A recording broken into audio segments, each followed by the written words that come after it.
ఈ సభా సదస్సుకి సవినయ నమస్సులు సమర్పణ చేసుకుంటూ వేదవ్యాస భగవానుడు మనకు ప్రసాదించిన మోక్షశాస్త్రం పరమహంస సంహిత సుఖయోగింద్రుడు పరీక్షణ్ మహారాజుకు బోధించినటువంటి భక్తి శాస్త్రం శ్రీమద్ భాగవతంలో నిన్నటి రోజున కంసవధ ఘట్టాన్ని మనం చెప్పుకున్నాం.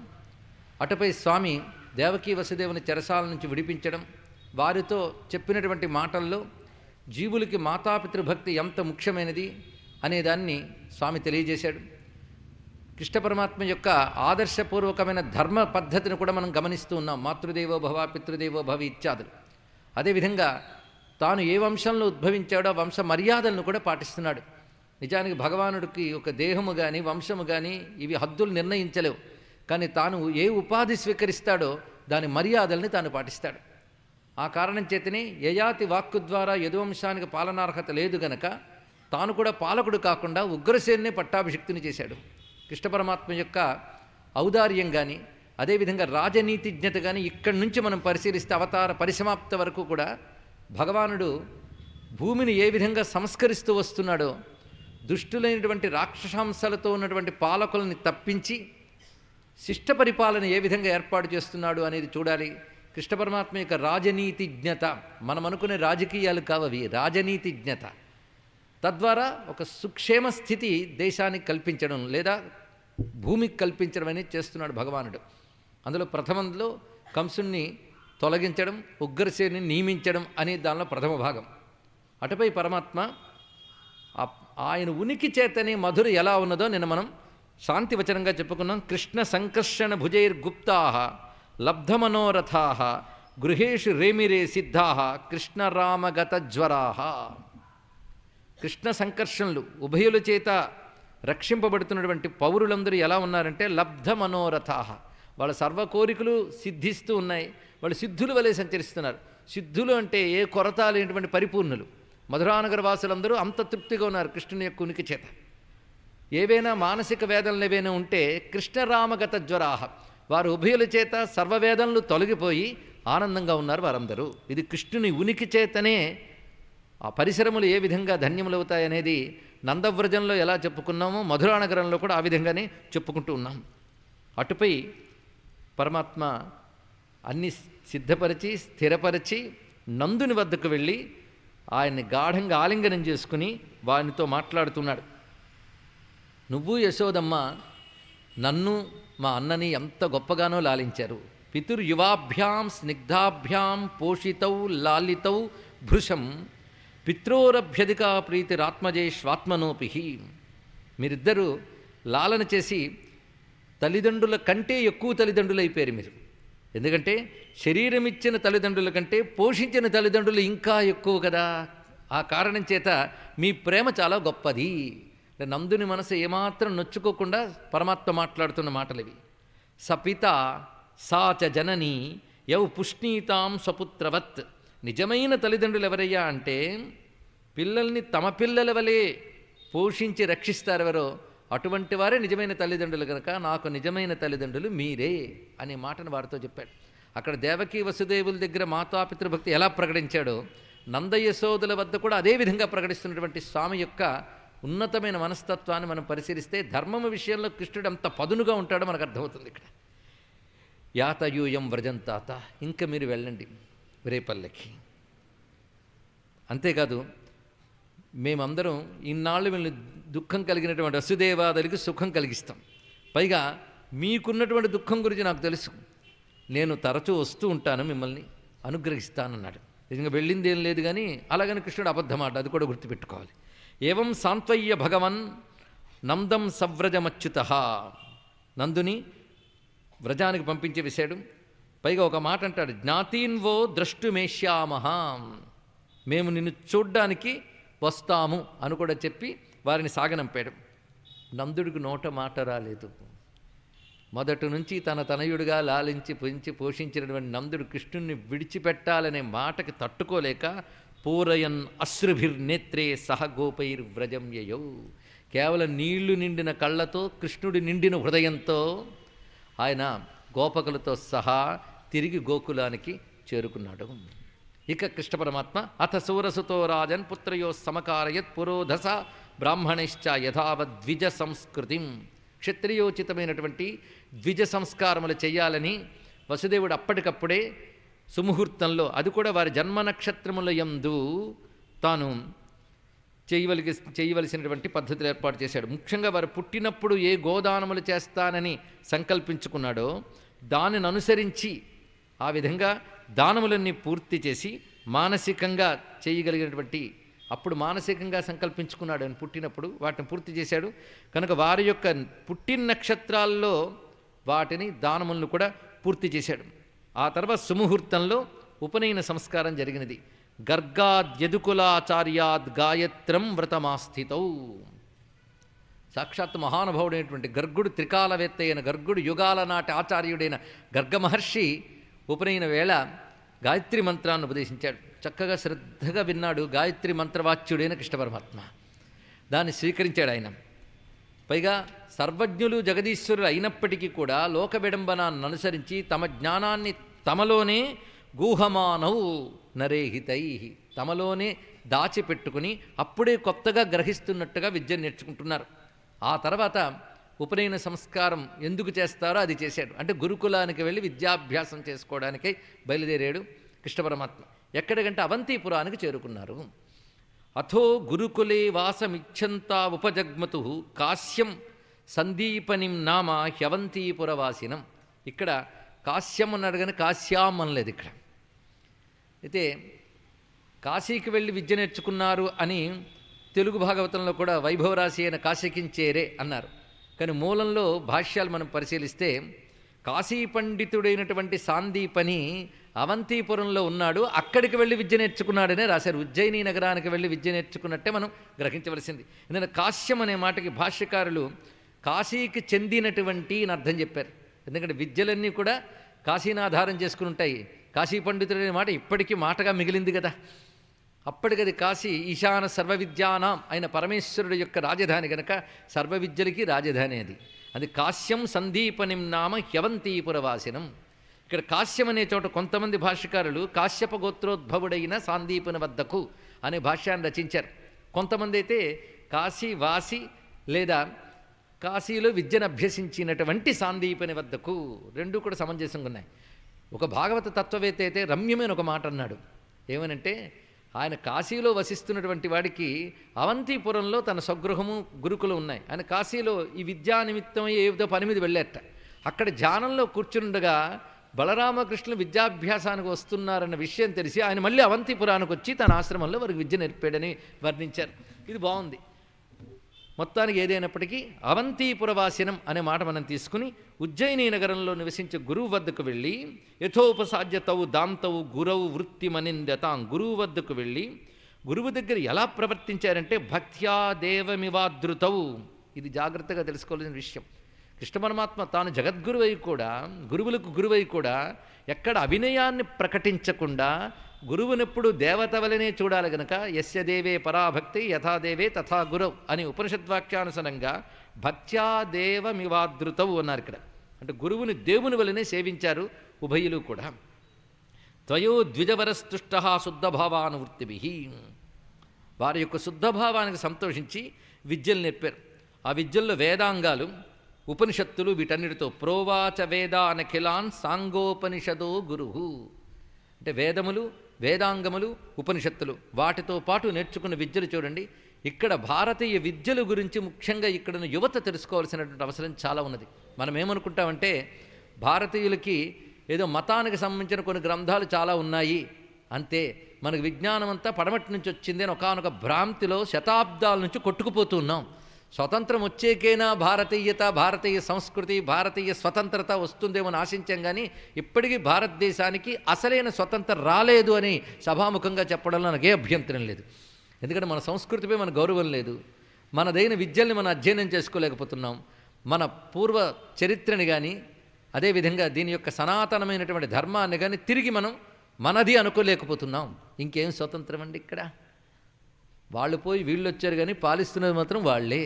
ఇది లోతుగా ఆలోచిస్తే ఎవడైనా అంగీకరిస్తాడు. ఇక్కడికి వచ్చేటప్పటికల్లా ఎన్ని విద్యలు కలిగిన దేశం ఎలా అయిపోయిందని ఒకానొక బాధతో చెప్తున్నటువంటి అంశం. మొత్తం 64 విద్యలు నేర్చుకున్నారు వీళ్ళు ఇక్కడ. 64 విద్యలుట. విద్యల్ని 2 భాగాలుగా చేశారు. 64 విద్యలు, 64 వృత్తి కళలు. వృత్తి కళలు అంటే రకరకాల నైపుణ్యములతో చేసేటువంటి ప్రొఫెషనలిజం. వాటితో వాళ్ళు చూపించేటువంటి వృత్తి పనులు ఏవైతే ఉంటాయో అవన్నీ కూడాను వృత్తి కళల కింద చెప్తారు. శాస్త్రాధ్యయనములు అంటే వేదములు మొదలుకొని తర్క, రాజనీతి, న్యాయ, మీమాంస ఇత్యాది సర్వశాస్త్రములు మొత్తం 64 కలిపితే 128 విద్యల పేర్లు నేటికి దొరుకుతున్నాయండి. వాటికి సంబంధించిన గ్రంథాలు కూడా ఎన్నో తగలబడ్డా, ఎన్నో ధ్వంసం చేసుకున్నా, మన నిర్లక్ష్యంతో మనం మూలపడేసిన, ఒకవేళ బయటకు ఉద్ధరింపబడదాం అని ప్రయత్నించేటప్పటికల్లా కాషాయీకరణను గోలపెట్టి మన చేత మన గ్రంథాలు మన దేశంలో అధ్యయనం చెయ్యని మరి రాక్షసగణం ఉన్నారు గనక మన పరిస్థితి, మన విద్యల విలువ తెలియకుండానే పోతుంది. అవునా లేదా అండి? ఇక్కడ ఎన్ని విద్యలు! కనీసం భాగవతం, రామాయణం మీద భక్తి ఉంది కనుక విద్యల పేర్లేనే మిగిలే మనకి. వేదాలు ఇతరుల యొక్క మత గ్రంథములు వంటివి కావు, అది విజ్ఞాన నిధులు. వాటి వెనకాలన్న విశేషములవి. ఇతరులు తమదంటూ ఒక మత గ్రంథంతో బయలుదేరగానే మనకు కూడా ఒక మత గ్రంథం ఉండాలేమో అని భ్రాంతితో మన గ్రంథాలు చెప్పుకుంటున్నాం. మనది మతము కాదు, గ్రంథము కాదు. మతం అవసరం లేని సనాతన ధర్మ జ్ఞానం మనది. దానికి ఆధారమైనటువంటి విజ్ఞాన ఖనులు మన యొక్క గ్రంథములు. ఇది ఎప్పుడు గుర్తుపెట్టుకోవాలి. ఇది పరిశీలనతో అంటున్న మాట కానీ మరి ఇంకేమీ కాదు. గ్రహించండి. మనదైన ఆర్ష విద్యల్ని, ప్రాచీన విద్యల్ని ఒక్కటైనా మా పిల్లల చేతి చదివిస్తామని ఇక్కడ తల్లిదండ్రులు అనుకుంటే ఈ శోషకు ఒక కంఠశోషకు ఒక అర్థం ఉంటుంది, ఈ ఘోషకు ఒక అర్థం ఉంటుంది. ఇక్కడ చదివించండి ఆధునిక విద్యలు, కానీ కనీసం ఒక్కటైనా ఆర్ష విద్యని చదివిద్దాం, భారతీయ విద్యను చదివిద్దామని సంకల్పించుకోవాలి. ఇక్కడున్నవారు స్పందిస్తారు తెలుసు, కానీ ఇప్పుడు దీన్ని ప్రత్యక్ష ప్రసారంలో వీక్షిస్తున్న దేశ విదేశాల్లో ఉన్న యువత కూడా స్పందిస్తారన్న ఉద్దేశంతో ఇక్కడి నుంచి వారికి చెప్తున్నాం. మొత్తం ఏకకాలంలో 10,000 మంది చూస్తున్నారు భాగవతాన్ని అన్న విషయం మాకు తెలిసి ఆనందం కలుగుతోంది. వారందరిలో కొందరైనా స్పందించినా చాలు. ఇక్కడ అటువంటి దివ్యమైనది. పైగా సహరస్యం ధనుర్వేదం ధర్మాన్యాయపథాంస్తథా తథా చాన్వీక్షకీం విద్యాం రాజనీతించ షడ్విధాం. ఎన్ని చూడండి. ధనుర్వేదమును సరహస్యం, దాని యొక్క రహస్యములతో కలిసినటువంటి ధనుర్వేదమును, ధర్మశాస్త్రాలని, అదేవిధంగా మీమాంసాది న్యాయశాస్త్రాలని, తర్క విద్యని, సంధి, విగ్రహ, యాన, ఆసన, ద్వైధీభావ సమాశ్రయములు అనే 6 విధాలుగా ఉన్న రాజనీతి శాస్త్రం. రాజనీతి శాస్త్రం 6 భాగాలు. అన్వీక్షకి, త్రయీ, వార్త, దండనీతి అని చెప్పబడుతున్న రాజనీతి శాస్త్రంలో ఇంకా విభాగాలు చేస్తే 6 కనబడుతున్నాయి మనకి. ఇంత రాజనీతి శాస్త్రము యుగాల క్రితం కలిగినటువంటి భారతదేశంలో పరిపాలనకు కావలసిన పరిపూర్ణమైన విజ్ఞానం ఆనాడే నిక్షిప్తం చేసిన భారతీయ మహర్షులకు నమస్కారం చేద్దాం. ఈ మధ్య ఒక పాశ్చాత్యుడు ప్రాచీన భారతీయ విద్యలు చదివి వచ్చి ఒక విశ్వవిద్యాలయంలో అన్న మాట ఏంటంటే, ఒకప్పుడు ప్రపంచంలో విజ్ఞానం అనే మాట ఏ దేశంలోని ఇంకా మొలకెత్తన దశలో అద్భుతమైన విజ్ఞానాన్ని ఆవిష్కరించిన దేశం భారతదేశం అని మాట చెప్పాడు ఇక్కడ. అంతే కదా, భూమి గుండ్రముగా ఉంటుందని, అనంతమైన రోదసులు ఉంటుందని, సూర్యుడు తాను కదలకుండా స్థిరంగా ఉంటాడని యుగాల క్రితమే చెప్పినటువంటి దేశం భారతదేశం. చరిత్ర కూడా ఒప్పుకోక తప్పది ఈ మాటని. అలాంటి దేశంలో విజ్ఞానం లేదనే భ్రాంతిలో మన పూర్వతరాలు వెళ్ళిపోయాయి, మనము వెళ్ళిపోయాం. తర్వాత తరాలకు కూడా భ్రాంతిని వారసత్వంగా అందిస్తున్నందుకు బాధపడాలండి. ఇక్కడ కృష్ణ కథ వదిలి ఇది చెప్తున్నారు అనుకోవద్దు. కృష్ణుడు ఏ దేశాన్ని కాపాడాడో ఆ దేశం ఇలాంటి పరిస్థితికి వచ్చిందని వేదాన్ని కృష్ణుడితోనే చెప్పుకుంటున్నాను నేను. ఇక్కడ దీన్ని స్పందించే భారత జాతి ఎప్పుడో వెళ్ళిపోయింది. భారత జాతి స్పందించడం లక్షణం పోయిందని తెలుసు. పరమాత్మ అనుగ్రహించాలని ప్రార్థిస్తున్నాను. అంతకు మించి ఏం చెప్పగలం ఇక్కడ? సర్వం నరవర శ్రేష్ఠో సర్వ విద్యా ప్రవర్తకౌ సకుర్ నిగదమాత్రేణ తౌ సంజగృహతుర్నృపా. మహానుభావులు వాళ్ళిద్దరూ కూడాను సకృత్ నిగదమాత్రేణ 64 విద్యల్ని ఒక్కసారి చెప్పడం చేతనే గ్రహించారు. ఇలా మొత్తం వాళ్ళు విద్యలు ఎన్నాళ్లలో నేర్చుకున్నారయ్యా అంటే, అహోరాత్రైశ్చతుష్షష్ట్యా సంయత్తౌ తావతి కళా గురుదక్షిణయాచార్యం ఛందయామాసతు నృపా. జితేంద్రియత్వం కలిగినటువంటి వారిద్దరూ ఇక్కడ సంయత్తౌ అనే మాటను చక్కగా ప్రయోగించారు. అంటే విద్యార్థికి ఉండవలసినది ఇంద్రియ నిగ్రహం. ఇప్పుడు మొత్తం ప్రపంచంలో ముఖ్యంగా భారతదేశంలో అన్ని విశ్వవిద్యాలయాల్లో, కళాశాలల్లో లేని లక్షణం ఏంటంటే ఇంద్రియ నిగ్రహం. తెలుసుకోండి. ఇక్కడ బ్రహ్మచారికి ఇంద్రియ నిగ్రహం అనే పాఠం ముందు నేర్పి తర్వాత విద్యలని నేర్పాలట. నిగ్రహింపబడినటువంటి ఇంద్రియములతో నిగ్రహింపబడిన మనస్సుతోనే జ్ఞానాన్ని పరిపూర్ణంగా ఎవడైనా గ్రహించగలడు. అందుకే బ్రహ్మచర్యం అంటేనే ఇంద్రియ నిగ్రహం అనే అర్థంలో వాడబడుతూ ఉంటుంది లోకంలో. కానీ బ్రహ్మచర్యం అంటే శాస్త్రాధ్యయన దశ అనే అర్థం ప్రధానంగా. అయినప్పటికీ ఇంద్రియ నిగ్రహం కూడా వాడుతున్నాం. కానీ ఇంద్రియ నిగ్రహం కలవాడు మాత్రమే విద్యల్ని చక్కగా నేర్చుకోగలడు. వీళ్ళిద్దరూ సంయత్తవు. అటువంటి నిగ్రహంతో మొత్తం 64 పగళ్ళు రాత్రులు కలిపి, అంటే 64 రోజుల్లో మొత్తం 64 విద్యలు నేర్చుకుని గురుదక్షిణ ఇద్దామని గురువు వద్దకు వెళ్ళారు. ఆనాటి గురుకుల వ్యవస్థ యొక్క పద్ధతి చూడాలి. దక్షిణను ముందే చెప్పి విద్య చెప్పడం అనేది ఆనాటి గురుకులాల్లో లేదండి. అంటే విద్యకి ఇంత డొనేషన్ కట్టు అనేది లేదు. వాడు ఏ విద్య గ్రహించడానికి యోగ్యుడో వాడికి ఆ విద్య నేర్పేవారు. కంచి మహాస్వామి వారు ఒక మాట చెప్పారు. 64 విద్యలకి 64 వృత్తి కళా విద్యలకి కూడా వాటి వాటి పాఠశాలలు ఉండేవి, వాటి విద్యా కేంద్రాలు ఉండేవి. ఇది తెలుసుకోవాలి. లేకపోతే విద్యలు కేవలం ఒక వర్ణం వారు ఒక వర్గం వారు మాత్రమే చేతుల్లో పట్టేసుకున్నారనేటువంటి ఒకానొక కువిమర్శ మనకు చేస్తూ మన చరిత్ర మన అధ్యయనం చేయగానే మనకు తెలియనివ్వకుండా చేశారు.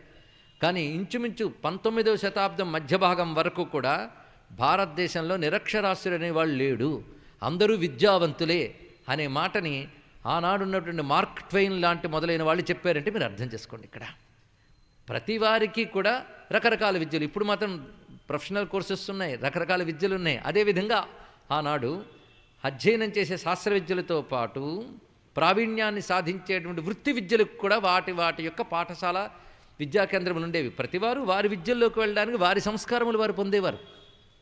ఎందుకంటే ప్రతిదీ విద్యగా గౌరవించేటప్పుడు ఒకటి ఎక్కువ ఒకటి తక్కువ అని లేదు. సమాజానికి అందరూ అవసరమే, అందరి యొక్క నైపుణ్యములు అవసరమే, ఆ నైపుణ్యాన్ని పెంచే అన్ని రకాల విద్యలు అవసరమే.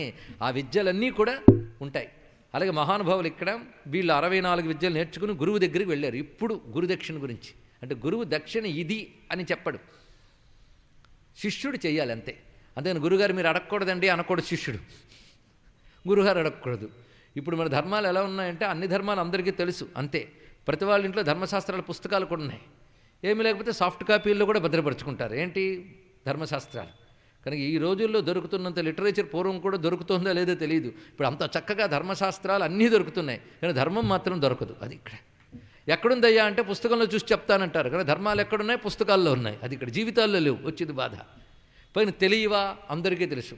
తల్లిదండ్రులు ఎలా ఉండాలి, పిల్లలు ఎలా ఉండాలి అందరికీ తెలుసు. కానీ తల్లిదండ్రులు ఎలా ఉండాలో పిల్లలు చెప్తారు, పిల్లలు ఎలా ఉండాలో తల్లిదండ్రులు చెప్తారు, ఇద్దరులా ఉండరు. అది అలా గురువు ఎలా ఉండాలో శిష్యుడు చెప్తాడు, శిష్యుడు ఎలా ఉండాలో గురువు చెప్తాడు, ఇద్దరులా ఉండరు. అది ఇక్కడ అవతలవాడు ధర్మం చేస్తున్నాడా లేదా అనే చర్చతో గడుపుతున్నాం, కానీ మనం ధర్మం ఆచరిస్తున్నామా లేదా అనేది పోతోంది. కనుకనే ధర్మం హుళక్కయిందయ్యా అన్నాడు ఇక్కడ. అందుకు శిష్యుడు చేయవలసినటువంటి ధర్మం ఏమిటి? గురువు వద్దకు వెళ్ళాలి. అది ఎలా ఇవ్వాలి? యథాశక్తి. ఇక్కడ అత్యంత కీలకమైన ఒక అంశం ఉందండి కృష్ణావతారంలో, శ్రద్ధగా పట్టుకునే ప్రయత్నం చేద్దాం. వెళ్ళి అడిగాడు, స్వామి ఏమిమ్మంటారు? ఏదో తోచింది చేసేయకూడదు, గురువుగారు చెప్పింది చేయాలి, ఆయన మనస్సుకు తగ్గట్టుగా దక్షిణ ఇవ్వాలి. గురువుగారు మళ్ళీ శిష్యుడిని దృష్టిలో పెట్టుకుంటారు. ఆ అనుబంధాలు గొప్పవండి. ఒక మహానుభావులు మాట అన్నారు, అతిథి మర్యాద అనేది గృహస్థికి ఎంత ధర్మమో, గృహస్థు దగ్గర ఎలా ప్రవర్తించి ఆయనకి ఇబ్బంది పెట్టకుండా ఉండాలని అతిథి యొక్క మర్యాదలు కూడా ఉంటాయి అన్నాడు. ఇక్కడ ఉభయుల్లో ధర్మాలు ఉండాలి. ఇక్కడ అందుకే ధర్మం ఒకవైపే ఉండదు, రెండు వైపులా. భార్య ఎలా ఉండాలి, పతివ్రతలా ఉండాలి అని మొగుళ్ళు చెప్తే సరిపోదు, వీళ్ళు ఉత్తమమైనటువంటి పతులుగా కూడా ఉండాలి. వీరికి ధర్మాలు ఉన్నాయి, వారికి ధర్మాలు ఉన్నాయి. రెండు వైపులా ధర్మాలు ఉంటేనే లోకం. అందుకు ఒకవైపు ధర్మాన్ని పట్టుకుని చెప్పి అని చేశారు అనడం కాదు. వాడి ధర్మాలు వాడు పాటిస్తున్నాడు చూడాలి. అయితే వాడు పాటించినా పాటించకపోయినా వీరు సహించి పాటించడం వల్ల వీరు చరిత్రలో నిలిచిపోయి గొప్పవారు అయ్యారే తప్ప వీరికొక్కరికే ధర్మములు కారు. ఇవి తెలుసుకోవాల్సిన మరొక అంశం. మొత్తానికి ద్విజస్తయోస్తం మహిమానమద్భుతం సంలక్ష్య రాజన్ అతిమానుషీం మతిం సమ్మంత్ర్య పత్న్యాసమహార్ణవే మృతం బాలం ప్రభాసే వరయాం బభూవః. విశేషమైన శ్లోకం ఇది. ఇక్కడ దక్షిణ ఇవ్వాలి. ఎలా ఇవ్వాలి దక్షిణ? యథాశక్తి. ఎప్పుడైనా యథాశక్తి అనే మాట చాలా విశేషమండి. మనకి ఏదో ఊత పదంలో వాడతాం, కానీ యథాశక్తిగా చేయగలిగితే ధర్మం ఎప్పుడూ గొప్పదవుతుంది. మనం పూజ చేసేటప్పుడు యథాశక్తి జానావాన షోడశోపచార పూజాంగరిష్య అంటాం, కానీ అందులో యథాశక్తి ఏమీ చెయ్యం. వీలైనంత కకృతి, వీలైనంత పీనాస్తనమే చూపిస్తాం, కానీ యథాశక్తి చెయ్యం. నిజంగా యథాశక్తి చేస్తే భగవంతుడు తప్పకుండా అనుగ్రహిస్తాడండి. చేసేవన్న అరకొర పూజలే, అందుకే ఫలితాలు అలాగే ఉన్నాయి. యథాశక్తి ఎంతమంది చేయగలుగుతున్నారండి? భగవంతుడికి ఏదో గొప్పగా ఏమక్కర్లేదు, చేసేదేదో యథాశక్తి చేయగలగాలి. ఇక్కడ యథాశక్తి అంటే ఉడత తన శక్తి అంత మేరకు అంతే చేస్తే రాముడు ఆదరించాడు. కానీ ఉడత చేసినంత చేస్తే మనకు సరిపోదు, భగవంతుడికి సరిపోతుంది. చూడండి ఇక్కడ యథాశక్తి ఎవడైనా చేసాడనుకోండి మనకు సరిపోదు. ఒక ఆయన నా దగ్గరికి వచ్చి నేను ఇవ్వగలిగినంత ఇస్తున్నానే అని రోజు 10 పైసలు కూడబెట్టి రూపాయి ఇచ్చాడు అనుకోండి, వాడు యథాశక్తి చేశాడు. కానీ మనకు ఆ అవసరం తీరదు కనుక వాడిని పట్టించుకోం. కానీ భగవంతుడు అలా కాదు, ఒక అల్పప్రాణి తన యథాశక్తి చేస్తే దాన్ని పట్టించుకుంటాడు. ఎందుకంటే ఈ చేసిన దాని అవసరం ఆయనకి లేదు కనుక. అది తెలుసుకోండి ఇక్కడ భగవానుడి అనుగ్రహం ఆ విధంగా ఉంటుంది. అందుకు యథాశక్తి అనే మాట చాలా విశేషమైన అంశం. అలాగే శిష్యుడు కూడా యథాశక్తి చేయాలి. అది గురువు శిష్యుల మధ్య ఉండకు ఒకానొక ధర్మం, అది ఇక్కడ శిష్య ధర్మం. అందుకే యథాశక్తి చేయాలి కదా. కృష్ణుడు వచ్చి నేను ఇవ్వాలి అంటే కృష్ణుడు యథాశక్తి ఏమిటి, ఇది తెలుసుకోవాల్సింది ఇక్కడ. అదే ఒక శిష్యుడు వచ్చి మంచి పట్టుబట్టలు తీసుకొచ్చి యథాశక్తి ఇస్తున్నా అంటే సరే వెళ్ళిన అయినా అంటాడు ఆయన. కానీ కృష్ణుడు పట్టుబట్టి ఇచ్చి యథాశక్తి అండు, కృష్ణుడి శక్తి ఏమిటి? ఇది చాలా చిత్రమైన అంశం అండి ఇక్కడ. గురువుకి అసలు దుఃఖం లేకుండా చూడటం అనేది శిష్యుడి యొక్క ప్రధాన ధర్మం. అది చేయగలిగే వాళ్ళు ఎంతమంది ఉంటారండి? అసలు దుఃఖం లేకుండా చేయగలిగేవాడు. ఏదో తాత్కాలిక దుఃఖం పోగొట్టగలడేం కానీ దుఃఖనాశకుడు అనే తత్వం జీవులు ఎవరికీ లేదు. కానీ తనకు దొరికిన శిష్యుడు సామాన్యుడు కాడు. అందుకే ఇక్కడ అతిమానుషీం మతిం మన మాట వేశాడు. ఇక్కడ కృష్ణుడు యథాశక్తి అంటే ఆయనకు తెలుసు కనుక ఎవరి దగ్గర అడగలేంది ఈయన దగ్గర అడిగేశాడు. పైగా వాళ్ళ ఆవిడ్ని సంప్రదించి వచ్చి అడిగట్టు అక్కడ తన భార్యను కూడా సంప్రదించి అడుగుతున్నాడు. సమ్మంత్రియ పత్నియా, పత్నిని సంప్రదించి వచ్చాడు. ఆవిడికి తెలిసి ఈయనెవరు? పరమాత్మని. కనుక పరమాత్మ శక్తితో చేయాలి, అదే యథాశక్తి. అంటే కృష్ణుడు మనుష్యుడిలా విద్య నేర్చుకున్నాడు, విష్ణువులా గురుదక్షిణ చెల్లించాడండి. ఇది గ్రహించవలసిన ఒక రహస్యమైన అంశం ఇక్కడ. ఇతర అవతారాల్లో ఆయన మనుష్యుల్లా ప్రవర్తిస్తే మనుష్యుడే, కానీ ఇది అలా ప్రవర్తించడానికి వీలు లేదు కదా. అప్పుడైతే కండిషన్ రామావతారంలో మనుష్యుల్లా ఉండాలి కనుక అలాగే ప్రవర్తించాడు, ఆయన అనడానికి లేదు. ఇక్కడ కండిషన్ లేదు కదా. అది హిరణ్యాక్షుడు హిరణ్యకశిపుడు వీళ్ళ యొక్క షరతులు, రావణాసుడి షరతులు శిశుపాల దంతవక్తులు పెట్టలేదు. కాబట్టే మన గొప్ప కృష్ణుడు దొరికాడు. ఏమీ దాచిపెట్టుకోవాల్సిన అవసరం లేకుండా అంతా బయట పెట్టేసిన పరమాత్మే మనకు దొరికాడు. అది పెద్ద భాగ్యం మనకి.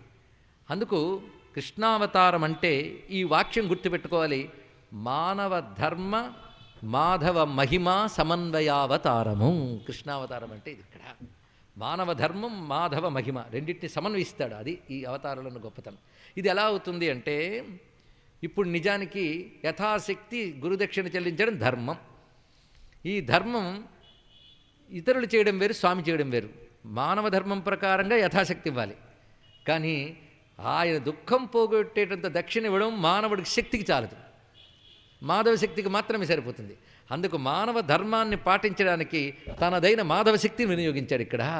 అందుకే మనుష్య ధర్మం ఒక్కొక్కప్పుడు మనుష్యుడు పాటించలేడండి, చాలా కష్టమైన అంశం. అవునా లేదా అండి? ఇక్కడ మనుష్య ధర్మం పాటించడం మహా కష్టం. ఇది గుర్తుపెట్టుకుంటే తర్వాత రానున్న వృత్తాంతాలన్నింటిలో మనకి సమాధానం కనబడుతుంది. గురువుగారికి దుఃఖం కలగకుండా చేద్దామని ఒక మనుష్య రూప శిష్యుడు అనుకుందాం, చేయగలడా? వాడికి ఆ కొరత అలాగే మిగిలిపోతుంది. మేము గురువుగారికి ఎన్నిచ్చినా పోయిన పుత్రుడిని తేగలమా అని ఒక బాధ ఎవరికైనా మిగిలిపోతుంది. ప్రతి శిష్యుడు ఈ బాధపడే వెళ్లాల్సింది, దానికి ఏది ఇచ్చినా. ఆయన కూడా పాపం వీడు ఎక్కడ తేగలలే అని. అంటే వీడు మనుష్య ధర్మం శిష్యధర్మం చెయ్యలేకపోతున్నాడు. దేనివల్ల? మనుష్యత్వ పరిమితుల వల్ల. ఇది ఆలోచించవలసి. శిష్యధర్మాన్ని మానుష పరిమితుల వల్ల చేయలేకపోతున్నాడు. కానీ భగవానుడు తన శిష్యధర్మాన్ని ఆ పరిమితులకు అతీతుడు కనుక చేయగలిగాడు. ఇక్కడ రెండింటిని సమన్వయించాడు. ఇక్కడ ఆ రహస్యాన్ని ఇక్కడ అతిమానుషీం మతిం అనే మాట ద్వారా సూచించారు. సంలక్ష్య రాజన్ అతిమానుషీం మతిం. మానవాతీతమైనటువంటి శక్తి ఇతర వద్ద ఉన్నది. మహిమానం అద్భుతం అతిమానుషీం అని తెలుసుకుని భార్యతో సంప్రదించి ప్రభాస క్షేత్రంలో మహాసముద్రంలో మరణించినటువంటి తన పుత్రుడు తిరిగి బ్రతికి వస్తే బాగుండు అని కోరిక కలిగింది. ఎప్పుడు మరణించాడో చాలా కాలం క్రితం, కృష్ణుడు వెళ్ళకముందే జరిగింది ఆ విషయం. సరే స్వామి బయలుదేరిపోయాడండి ఇక్కడ తిన్నగా. ఆ వెళుతూ బలరామ సహితంగా వెళ్ళి అక్కడికి సింధుర్విదిత్వార్హణమాహరత్తయోహో. ఎప్పుడైతే వీళ్ళు ఉభయులు అక్కడ రథం దాకా వెళ్ళి చెలీల కట్ట దగ్గరికి వెళ్ళి నిలబడ్డట. క్షణం సేపు నిలబడ్డారో లేదో సముద్రుడు పూజా ద్రవ్యాలు పట్టుకొచ్చి పూజ చేశారండి. చూడండి, ఈ సముద్రం లొంగ తీసుకోవడానికి పూర్వావతారంలో దర్భశయన దీక్ష చేసి ఆరికి ఇంకా తట్టుకోలేక ధనుస్సు తీస్తే కాళ్ళబేరానికి వచ్చాడు. కృష్ణుడు వెళ్ళి నిలబడ్డాడో లేదో కాళ్ళబేరానికి వచ్చాడు. ఇంక పెద్ద అడగడం లేదు, ప్రశ్నించడం లేదు, ఏమీ లేదు, పిలవడం లేదు, దర్భశయనం లేదు, దీక్ష లేదు, తిన్నగా వచ్చాడు. ఎందుకు? కృష్ణస్తు భగవాన్ స్వయం. మళ్ళీ ఇక్కడ ఆ విధంగా సముద్రుడు తిన్నగా వచ్చి, అది కూడా పూజార్హములైనటువంటి ద్రవ్యములతో వచ్చి నమస్కారం చేసి, తమా భగవానాసు గురుపుత్ర ప్రదీయతాం. ఇక్కడ మనం గమనించవలసింది దేవాదిదేవ కృష్ణావతారం. ఇప్పుడు మళ్ళీ తెలుసుకోండి, ఇక్కడ పంచభూతాన్ని శాసించే అవతారం కృష్ణావతారం. మొదటి నుంచి మనం అగ్నిని ఎలా శాసించాడు, వాయువుని ఎలా శాసించాడు, వరుణుని ఎలా శాసించాడు ఇత్యాదులు చెప్పుకున్నాం కదా. ఇక్కడ సముద్రాన్ని శాసిస్తున్నాడు మహానుభావుడు. ఇక్కడ సముద్రుడితో అంటున్నాడు, నువ్వు ఇదివరకు మా గురుపుత్రుని మింగేశావు, అతన్ని బతికించి తీసుకురా అన్నాడు. వెంటనే సముద్రుడు, ఆ పని చేసింది నేను కాదు. ఆయన కెరటాల్లో స్నానం చేయడానికి వచ్చినప్పుడు లోపల పంచజనుడు అని ఒక శంఖరూపధరుడైనటువంటి ఒక రాక్షసుడు ఉన్నాడు. ఇంకా చెప్పాలంటే ఒక రాక్షస నత్త, చెప్పుకోవాలంటే వీపుపై శంఖం మొలిచినటువంటి ఒకానొక రాక్షస నత్త, అది పెద్దది, అది మింగేసింది. అతడు తిన్నాడు కానీ సముద్రుడిగా నేనేం చేయలేదయ్యా అన్నాడు. వెంటనే ఈయన ఆ పంచజన్ని సంహరించి అతడి పైన ఉన్న శంఖాన్ని తీసుకుని ఊదెట్ట. విష్ణు చేతిలో ఉన్నది పాంచజన్య శంఖం. ఇప్పుడు పంచజను నుంచి కలిగింది కనుక ఇది పాంచజన్య శంఖంగా ఉన్నది. అంటే స్వామి యొక్క ఆ శంఖం ఏదైతే ఉందో ఆ విష్ణు శంఖ స్వరూపం ఈ శంఖంలో ప్రవేశించింది. ఇప్పుడు ఆ శంఖనాదం చేస్తూ బలరామ సహితుడై యముని రాజధాని నగరానికి చేరుకున్నాడు కృష్ణ పరమాత్మ. ఏ లోకానికి? యమలోకానికి వెళ్ళాడండి మహానుభావుడు. వరుణ లోకానికి వెళ్ళిన వాడికి ఒక దిక్పాలకుడు లోకం వెళ్తే మరో దిక్పాలకుడు లోకం వెళ్ళడానికి ఏమైంది? ఇదివరకు పశ్చిమ దిక్పాలకుడు, ఇప్పుడు దక్షిణ దిక్పాలకుడు. అంతే. తూర్పు దిక్పాలకుడు పని ముందే పట్టేశాడు ఆయన గోవర్ధనగిరినెత్తి. ఎందుకంటే లోకపాలకులకు కూడా పాలకుడు కనుక, గోపకులు అంటేనే దేవతలు, గోపకులకు పాలకుడు కనుక గోపాల పాలకుడు ఈయన మహానుభావుడు. ఇక్కడ కృష్ణ పరమాత్మ యొక్క రహస్యంలో అదండి. గోప శబ్దం వేద ప్రకారంగా గోప అంటే దేవతలను అర్థము అని అనేక మార్లు మనం చెప్పుకున్నాం. కనుక సర్వదేవాది దేవుడిగా పరమాత్మ అక్కడ యముని శాసిస్తున్నాడు. యముని రాజధాని నగరం పేరు సంయమనీ నగరం. తతస్సంయమనీ నామ యమస్య దయితాం పురీం గత్వా జనార్దన శంఖం ప్రదద్మౌ సహలాయుధ. బలరామ సహితుడై శంఖనాదం చేశాడు. ఎక్కడ? సంయమనీపుర ద్వారం వద్ద. చెయ్యగానే ఇది మా నారాయణస్వామి శంఖంలో ఉంది అని బయటకు యముడు. నాదం బట్టి పోల్చుకున్నాడు ఆయన ఎవరితో. శంఖ ఆకర్ణ్య ప్రజా సంయమనో యమ తయో సపర్యాం మహతీం చక్రే భక్త్యుపబృంహితం.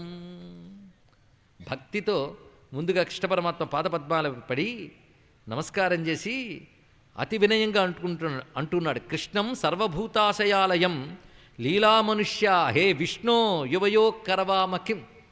లీలామానుష రూపం ధరించిన హే విష్ణు, మీ ఇద్దరికి మేమేం చేయాలి అని అడిగితే అప్పుడు చెప్తున్నాడు, ఇక్కడికి మా గురుపుత్రుడు తీసుకురాబడ్డాడు గనక నా ఆజ్ఞ చేత నువ్వు అతన్ని తిరిగి తీసుకురా అన్నాడు. ఇక్కడ వెంటనే చిత్తమని నమస్కారం చేసి ఆ బాలకుని తీసుకువచ్చి అప్పగించాడు. ఇది జాగ్రత్తగా మనం ఆలోచించవలసిన అంశం. అంటే ఇంత పిల్లాడు నరకానికి వెళ్ళిపోయాడు అనమాట, అక్కడ ఉన్నవాడిని నేను తీసుకొచ్చాడనమాట. ఇలా కాదు చూడడం, చూడవలసిన విధానం వేరు.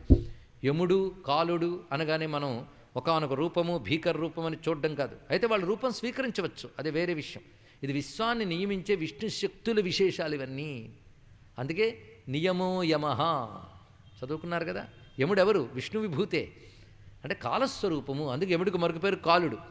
ఎవరు ఎప్పుడు ఎలా లాక్కుపోవాలో లెక్క కట్టేది కాలం. ఆ కాలం తీసుకుపోతుంది. అలాగే కాలం గ్రసించింది. ఇదివరకు గురుపుత్ర రూపంలో ఉన్న ఒకానొక ఉపాధిని, ఆ కాలం ఉపాధి యొక్క పంచభూత అణువులని, ప్రకృతి రూప అణువుల్ని కూడా వేటిని వాటిలో లీనం చేసి ఆ జీవుడిని ఎక్కడికి తీసుకెళ్ళాలో అక్కడ తీసుకెళ్ళింది. అయితే కాలానికి ఒక శక్తి ఉన్నది. ఏ కాలంలో ఇవన్నీ లీనమైపోయాయో మళ్ళీ ఆ కాలశక్తికి వెనక్కి వెళ్ళి పట్టుకోగలిగితే అవన్నీ తిరిగి తీసుకురావచ్చు కాలంలో. అది తెలియాలంటే సామాన్యమైన అంశం కాదు. కానీ కొంతవరకు ఫిక్షన్ సాహిత్యంలో టైం మిషన్ అనే కాన్సెప్ట్తో ఈ అంశాన్ని కొంతమంది చలనచిత్రకారులు కూడా చూపించారు. అయితే అసాధ్యమైందేం కాదు, యోగశక్తితో సాధ్యమే ఎవరికైనా.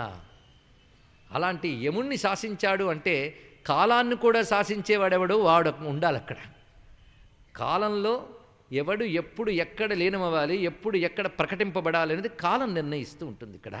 ఎందుకంటే కర్మలకు అనుగుణంగా ఒకానొక కర్మఫలానికి అనుగుణమైనటువంటి ఫల రూపం ఇవ్వడం అని కాలం యొక్క లక్షణం. అందుకే ఏ జీవి ఎప్పుడు పుట్టాలనేది వాడి సంస్కారాలను అనుసరించి ఇస్తారు.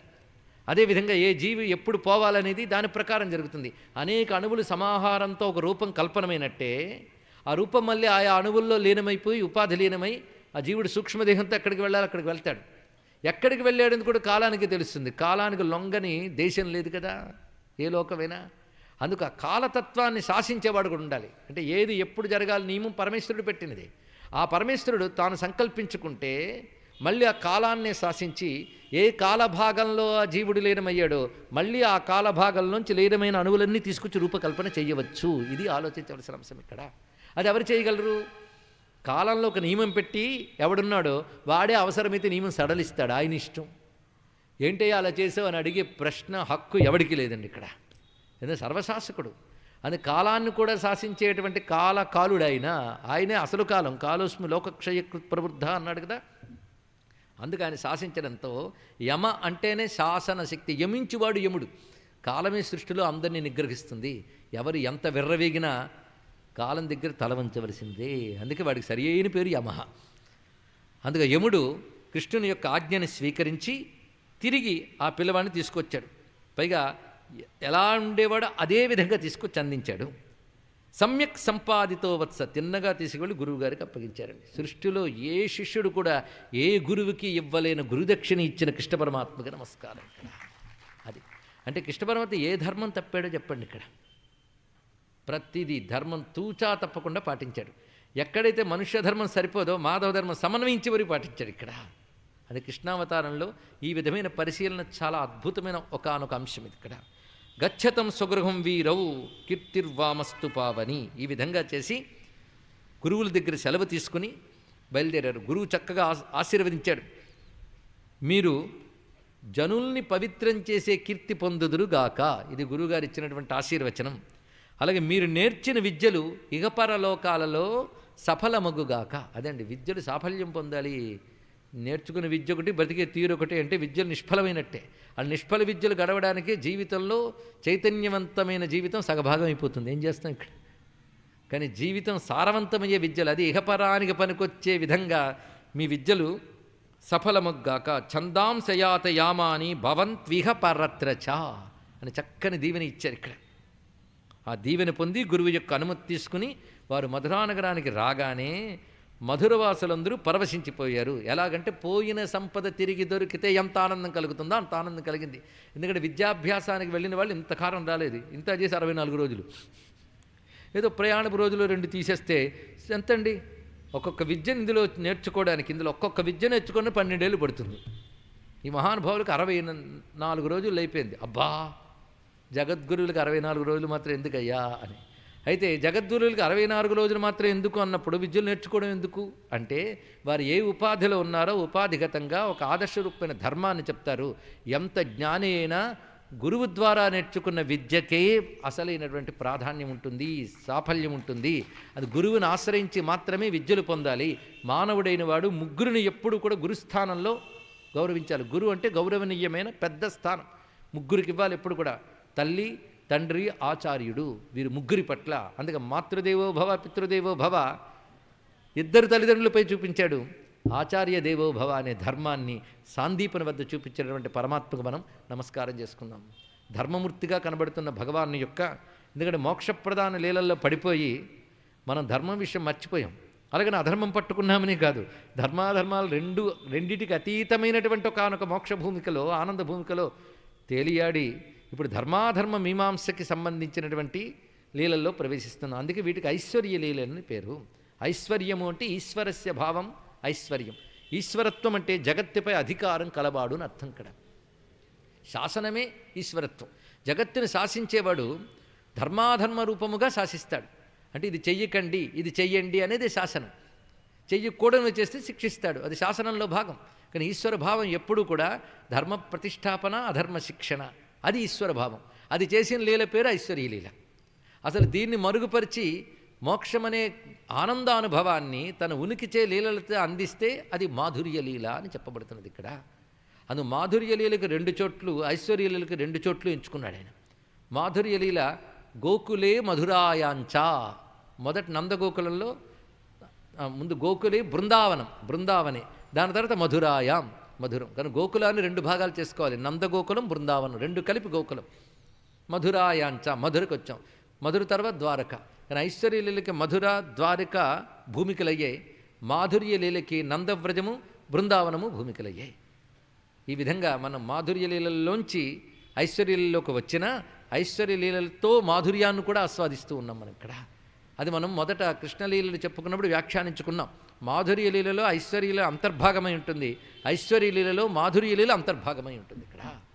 ఎలాగైనప్పటికీ కూడా అటువంటి దివ్యత్వానికి మనం నమస్కరించుకొని కృష్ణ పరమాత్మ చూపించిన ధర్మాన్ని ముందు తెలుసుకోండి. ఇవేవీ తెలియకుండా, చదవకుండా రామకృష్ణ గురించి నోటుకొచ్చినట్టు మాట్లాడే వారి యొక్క రాతలు చదివి అలవాటైపోయింది. ఎందుకంటే ఒక్క రాత్రి ఒక ట్రాన్స్లేటెడ్ పుస్తకం, అది కూడా వాళ్ళకి తోచినట్టు ట్రాన్స్లేట్ చేస్తే రాత్రికి రాత్రి చదివేసి రామాయణాన్ని ఒక భయంకర విషవృక్షంగాను, భారతాన్ని పనికిరాలిన పుస్తకంగాను రాసేసే శూర్పణఖ జాతి తయారైన కాలంలో ఉన్నాం కనుక అధ్యయనం లేని వారి యొక్క రాతలు, కోతలు బయట వెళ్తున్నాయి. ఏమంటే స్వేచ్ఛా స్వాతంత్ర్యాలట, వాక్ స్వాతంత్ర్యం ఏంటండి ఇక్కడ. అదే కానీ వారిని ఉద్దేశించి ఒక్క గ్రంథం రాసినా కూడాను ధర్నాలు, ఇచ్చినటువంటి బహుమతులు వెనక్కి తీసేయడాలు, ఈ ఆందోళన చేయడానికి మాత్రం సిద్ధంగా ఉంటారు వాళ్ళు. ఏం చేస్తాం, ఇలాంటి దౌర్భాగ్యం మనకి ఇక్కడ. అంటే ప్రజాస్వామ్యమని, స్వతంత్ర భారతమని, మేధావులు కలిగినటువంటి రోజులని, వైజ్ఞానికంగా ఎదిగే నాగరికత కలిగినటువంటి రోజులని భ్రాంతిలో బ్రతుకుతున్నామన్న విషయం తెలిసింది కదా. ఇక్కడ రామకృష్ణుల యొక్క ధర్మం గురించి తలంచుకోగానే కలిగిన వీరావేశంతో మాట్లాడుతున్న మాటలు గనక కృష్ణుడు ఏమనుకోడు, రాముడు ఏమనుకోడు, మీరు ఏమీ అనుకోకండి ఇక్కడ దయచేసి. వృష్ణీనాం ప్రవరో మంత్రి, మాధుర్యలీల అంత తేలిగ్గా వదులుతుందా అండి ఇక్కడ. కృష్ణ పరమాత్మ వృష్టి వంశోద్భవుడైనటువంటి, అంటే వృష్ణి, అంధక, భోజ, యదు ఇవన్నీ కలుపుకొని ఒక వంశక్రమంలో మనకు చెప్పబడతాయి. వీళ్ళందరూ పరస్పరం శాఖల వలె విస్తరించినటువంటి వారు. అందుకే వీరందరికీ కూడా కృష్ణుడే ప్రధానమైనటువంటి వాడు. వృష్ణి వంశం వారు, అంధక వంశం వారు, భోజ వంశం వారు, యదువంశం వారు, వీళ్ళందరూ కూడా కలిసే మధురానగరంలో ఆ పరిసరాల్లో ఉన్నటువంటి వారందరూ కూడా. అందులో శ్రేష్ఠుడైనటువంటి వాడు ఉద్ధవుడు అనేటువంటి వాడు. ఆయన బుద్ధిసత్తమః. ఈ మాటలు విశేషణాలు చాలా అవసరం అండి. ఎందుకంటే ఒకనొక కీలకమైన ఘట్టంలో మనం ప్రవేశిస్తున్నాం. బుద్ధిసత్తముడు బృహస్పతే శిష్య, బృహస్పతి యొక్క శిష్యుడైన, అంటే బృహస్పతి దగ్గర విద్య నేర్చుకున్నాడు. ఎంత దివ్యం చూడండి ఆ మహానుభావుడు ఇక్కడ. పైగా బృహస్పతి శిష్యుడు బుద్ధిమంతుడు అంటే జ్ఞాన మార్గంలో చాలా నిష్ణాతుడు అని అర్థం ఇక్కడ. తత్వవేత్త, అది ప్రధానం. కృష్ణుడికి అత్యంత ప్రీతిపాత్రుడు, అదొకటి. ఇన్నిటికంటే ఆ లక్షణం ఉండాలి. తమాహ భగవాన్ ప్రేష్టం భక్తమేకాంతినం క్వచిత్. పైగా స్వామికి గొప్ప భక్తుడైనటువంటి వాడు, అటువంటి ప్రీతిపాత్రుడు. పైగా తమ్ముడు వరుస అవుతాడు కృష్ణుడికి. వసుదేవుడి యొక్క సోదరుల్లో దేవభాగుడు ఒకడు, ఆ దేవభాగుని పుత్రుడు ఉద్ధవుడు. అందుకే ఆయన సోదరులు వరుస అవుతాడు. కొన్ని కాల నిర్ణయములు కానీ, కొన్ని సంబంధములు కానీ భాగవతంలో స్పష్టంగా చెప్పబడవు. ఇతర పురాణముల సహాయంతో మనం తీసుకుని చెప్తున్నటువంటి అంశములు ఇవన్నీ కూడా. యదువంశ క్రమం అయితే భాగవతంలో చెప్పబడవా అంటే, నవమస్కంధం చివరిలో వంశానుక్రమణం చాలా చక్కగా పేర్లు తర్వాత పేర్లు చెప్పుకుంటూ వెళ్తాడు. అవన్నీ గుర్తుపెట్టుకోవడం కష్టం, కానీ మళ్ళీ వెనక్కి వెళ్ళి తీస్తే ఇవన్నీ సరిగ్గా అతుకుతాయండి ఇక్కడ. అందుకు ఉద్ధవుడు ఎవరు అనేది మనం తెలుసుకోవడానికి, కృష్ణ పరమాత్మకి తమ్ముడు వంటివాడే, సోదరుడు వంటివాడే. అందుకే ఈ మహానుభావుడు రూపురేఖలు కొంచెం పోలికలు ఉంటాయి కృష్ణుని వలనే కొంచెం. అలాంటి అతడి యొక్క చెయ్యి పట్టుకున్నాడు ఒకసారి కృష్ణ పరమాత్మ స్నేహంగా కూర్చుని. గృహీత్వా పాణినా పాణిం ప్రపన్నార్తి హరోహరి, చేతిలో చెయ్యి వేసి, నాయన నీకో పని చెప్తున్నాను. అంటే ఎవరిని ఏ పనికి పంపాలో పనికి పంపుతాడు స్వామి. గచ్చ ఉద్ధవా వ్రజం సౌమ్య, వ్రజభూమికి వెళ్ళవయ్యా, బృందావనానికి వెళ్ళు. అక్కడ పిత్రోర్నౌ ప్రీతిమావహ, మా అమ్మా నాన్న ఉంటారు, వారికి ఆనందాన్ని కలిగించు. అదేవిధంగా నా సందేశంతో గోపికలకి వేదన పోగొట్టు. గోపీనాం మద్వియోగాధిం మత్సందేశైర్విమోచయ. ఇది భక్తిశాస్త్రంలో అత్యంత కీలకమైన ఘట్టం. ఇది సామాన్యంగా దాటవేసేటువంటి ఘట్టం కాదు. దాటవేస్తే భాగవత హృదయాన్ని దాటేసినట్లే మనం ఇక్కడ. అంత రమ్యమైనటువంటి ఘట్టం ఇక్కడ. పైగా గోపకాంతుల గురించి వచ్చేటప్పటికీ అక్కడ తాగలేదు, మరొక 3 పాదములు ఎక్కువ చెప్పాడు. తా మన్మనస్క మత్ప్రాణ మదర్థే త్యక్త దైహికా మామేవ దయితం ప్రేష్టం ఆత్మానం మనసాగతా ఏ త్యక్తలోకధర్మాశ్చ మదర్థే తాత తాన్ బిభర్మ్యహం. ఈ శ్లోకములు భగవానుడు భక్తులకి నిర్వచనమిస్తూ వాళ్ళకి అభయమిస్తానని చెప్తున్నటువంటి రమ్యమైనటువంటి మాట. వాళ్ళు మన్మనస్కాహ మత్ప్రాణాహ, మన్మనాభవ మద్భక్తో మజ్జాజీ మాం నమస్కురు. చాలయ్యా, అది చేసిన వాళ్ళు వాళ్ళది. ఇలా చెయ్యని మనకు చెప్పాడు చేసిన వాళ్ళు నేనే నాకు మనస్సును సమర్పించారు, నాపైనే ప్రాణాలు కలిగినటువంటి వారు. అంతేకాదు నేనే ప్రధానమైన ప్రయోజనమని మదర్థే, నేనే పరమ ప్రయోజనమనే భావంతో దేహ సంబంధములన్నీ విడిచిపెట్టేశారు వారు. త్యక్త దైహికా అంటే దేహ సంబంధం, దేహంతో సంపాదించుకున్న సంబంధములు రెండింటినీ కూడా వాళ్ళు పరిత్యజించినటువంటి వారు. మామేవ దయితం ప్రేష్టం ఆత్మానం, నన్నే అత్యంత ప్రియతమునిగాను ఆత్మగాను మనస్సుతో ఎల్లవేళలా భావించేటువంటి వారు. అంతేకాదు ఏ త్యక్త లోకధర్మాశ్చ, వాళ్ళు లోకధర్మములు కూడా దాటిపోయారు. ఎలాగైతే యతీశ్వరుడు ప్రవృత్తి మార్గంలో వేదము చెప్పిన ధర్మాలను కూడా దాటి యతీశ్వరుడు అవుతారో, వాళ్ళు భక్తి మార్గంలో లోకధర్మం అనే వాటికి రెండు అర్థాలు ఉన్నాయి. కనిపించే ఈ లోకమే కాకుండా శంకర భగవత్పాలు వారు లోకం అంటే శాస్త్రం అర్థం చెప్పాడు. లోక ఇది లోక శాస్త్ర అని అర్థం చెప్పారు ఇక్కడ. కానీ శాస్త్రధర్మములు కూడా అతిక్రమించిన వారు అంటే దాటిన వారు. మదర్థే తాన్, నా కోసం ఆ పని చేశారు. ఇక లోకధర్మాలను దేనికోసం విడిచిపెట్టేవాడు చాలామంది కనబడతారు, కానీ నా కోసం సర్వధర్మాన్ పరిత్యజ్య అని నేను గీతలో చెప్పిన మాట అచ్చంగా చేసిన వాళ్ళు. అందుకే తాన్ బిభర్మ్యహం, వారిని నేను పాలిస్తాను స్వామి చెప్పినటువంటి మాట. అంటే కృష్ణుడు నేను వాళ్ళను చూసుకుంటానని ఎవరి గురించి చెప్పాడు? ఈ లక్షణాలు ఉన్న వాళ్ళ గురించి. మన్మనస్కా మత్ప్రాణా మదర్థే త్యక్తదేహికా మామేవ దయితం ప్రేష్టమాత్మానం మనసాగతా ఏ త్యక్తలోకధర్మాశ్చ మదర్థే తాన్ బిభర్మ్యహం మయితా ప్రేయసాం పృష్ఠే. పైగా వారు తీవ్రమైన విరహోత్కంఠతో బాధపడుతుంటారు నాకు తెలుసు. అంటే ఇక్కడున్న కృష్ణుడు వాళ్ళ యొక్క మనోవేదన ఎలా గుర్తుపెట్టుకున్నాడో చూడండి. దానితో వారు మాటిమాటికి నన్నే తలంచుకుంటూ దుఃఖిస్తూ ఉంటారు సుమా. పైగా వాళ్ళు బ్రతుకున్నారు అంటే కేవలం తిరిగి నేను వస్తానని, నా నుంచి ఏదైనా సందేశం వింటామని ఆశతోనే బ్రతుకున్నారు, కానీ లేకపోతే వాళ్ళు బ్రతుకుండరు నేను లేకపోతే. అటువంటి వారు సుమా వాళ్ళు. ప్రత్యాగమన సందేశైర్వల్లవ్యో మే మదాత్మికా ధారయంతి అతికృచ్ఛ్రేణ ప్రాయ ప్రాణాన్ కథంచన. అతి కష్టం మీద ప్రాణాలు పట్టు కూర్చున్నారు వాళ్ళు. అటువంటి వాళ్ళు అని చెప్పి నువ్వు వెళ్ళవయ్యా వాళ్ళ దగ్గరికి అన్నాడు. ఇప్పుడు బయలుదేరి వెళ్ళాడు మహానుభావుడు. నందవ్రజం అనగా బృందావనానికి ఉద్ధవుడు వెళ్ళినటువంటి ఘట్టం చాలా విశేషమైనది. ఎంత అందంగా ఉందండి బృందావనం, రమ్యమైన సౌందర్యాన్ని వర్ణిస్తున్నాడు ఇక్కడ. పైగా సూర్యుడు అస్తమించేసరికి నందుని గోకులానికి చేరుకున్నాడు ఆయన. అక్కడ మొదటిగా కనబడింది పశూనాంకుర రేణుభిహి చన్నయాన ప్రవిశతాం. గోధూళి వేళది, గోవుల కాలి గిట్టల వల్ల రేగినటువంటి దుమ్ముతో ఉన్నది. అంత దివ్యమందేది. అది కాస్త విభూతిగా పెట్టుకున్నా చాలా అరిష్టాలు పోతాయంటారు. అలాంటిది అక్కడ ఆచ్ఛన్నమై ఉన్నది ఆ వేళ మొత్తం. పైగా పశువులో ఎద్దులు ఎలా ఉన్నాయి, ఆవులు ఎలా ఉన్నాయంటే చూపిస్తున్నాడు. ఒక్కొక్కటి మంచి మదించి పుష్టిగా ఉన్నాయి. ఇప్పట్లో ప్లాస్టిక్ కవర్లు తింటూ రోడ్ల మీద పడి తిరుగుతున్నటువంటి ఆవులు అటువంటి ఎంత చక్కగా చూసుకోవాలో. ఆవుల్ని పెంచుతారట, బయట వదిలేస్తారట. అవి తిరిగి ప్లాస్టిక్ కవర్లు తిని రాత్రి ఇంటికి వస్తాయట. వీళ్ళు పాలు పిండుకుని మళ్ళీ వదిలేస్తుంటారట. ఎలాంటి పాపత్తులు తయారయ్యారు చూడండి ఇక్కడ. కబుర్లు మాత్రం మిగిలే, రక్షణ ఏం లేదు. సరే, ఎందుకో అది చూస్తే ఆ కాలం నుండిపోక ఈ కాలంలోకి ఎందుకు వస్తుందో బుద్ధి, అదొక బాధాకరమైన లక్షణం. కానీ ఇక్కడ అవి కూడా ఎలా ఉన్నాయంటే బరువెక్కిన పొదుగులతో కదులుతున్నాయట ఆవులు. అలా వెళుతూ దూడల కోసం వెళుతూ ఉన్నాయి బరువెక్కిన పొదుగులతో. ఇతస్తతో విలంగద్భిహి, దూడలు గెంతులు వేస్తూ గోకులంలో వెళుతూ ఉంటే వాటితో అలంకృతమై అందంగా కనబడుతున్నది. ఆ సమయంలో ఇంక లోపలికి వెళ్ళాక పాలు పితుకుతున్న శబ్దాలు వినబడుతున్నాయి. గోపకులు పిల్లంగ్రోవులు ఊదుతున్న శబ్దములు వినబడుతున్నాయి.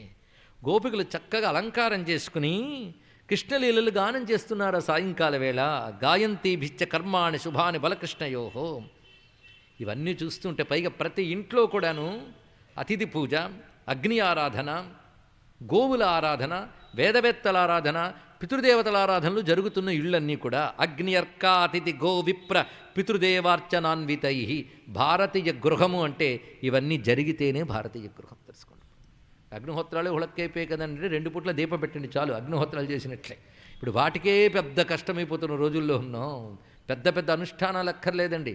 2 పూట్ల శుభ్రం చేసిన ఇంట్లో దీపం వెలిగించి పండు ఫలము పెడితే చాలు. అంతేగాని మంత్రాలు, దీక్షలు, పెద్ద పెద్ద ఉపాసనలు, సహస్రనామాల పారాయణలో అక్కర్లేదు. అంటే వాటన్నిటిని నిరసించాన్ని మళ్ళీ ప్రచారం చేయకండి దయచేసి. ఇవి చెయ్యకుండా అవి చెయ్యరాదని చెప్పాము ఇక్కడ. ఇవి చేస్తే చాలు వస్తుందండి. గృహస్థులకి ఈ పాటితోనే తరించిపోగలరు. ఇది గమనించుకుంటే చాలు. ఇక్కడ అగ్నియర్క అతిథి గోవిప్ర పితృదేవార్చనాన్వితై ధూపదీపైశ్చ మాల్యైశ్చ. ఇంట్లో ఒక దీపం, ఒక ధూపం. అందులో సంధ్యాకాలంలో వెళ్ళాడు కదా, ప్రతి ఇంట్లో ఆ దీపధూపాలు వినబడుతున్నాయి. గోపావాసైర్ మనోరమం. ఇటువంటి గోపావాసములు ఇవన్నీ చూస్తున్నాడు. పైగా బృందావనంలో అన్ని చోట్ల చక్కగా పుష్పించిన పచ్చని చెట్లు, పక్షులు, తుమ్మెదల ఝంకారములు, పైగా సరస్సులన్నీ కూడా పద్మములతో కలువలతో నిండి ప్రకాశిస్తూ ఉన్నాయి. అనేక రకాల పక్షులు, జలపక్షులు, స్థలపక్షులు, వృక్షపక్షులు కూడా విహరిస్తున్నాయి ఇక్కడ.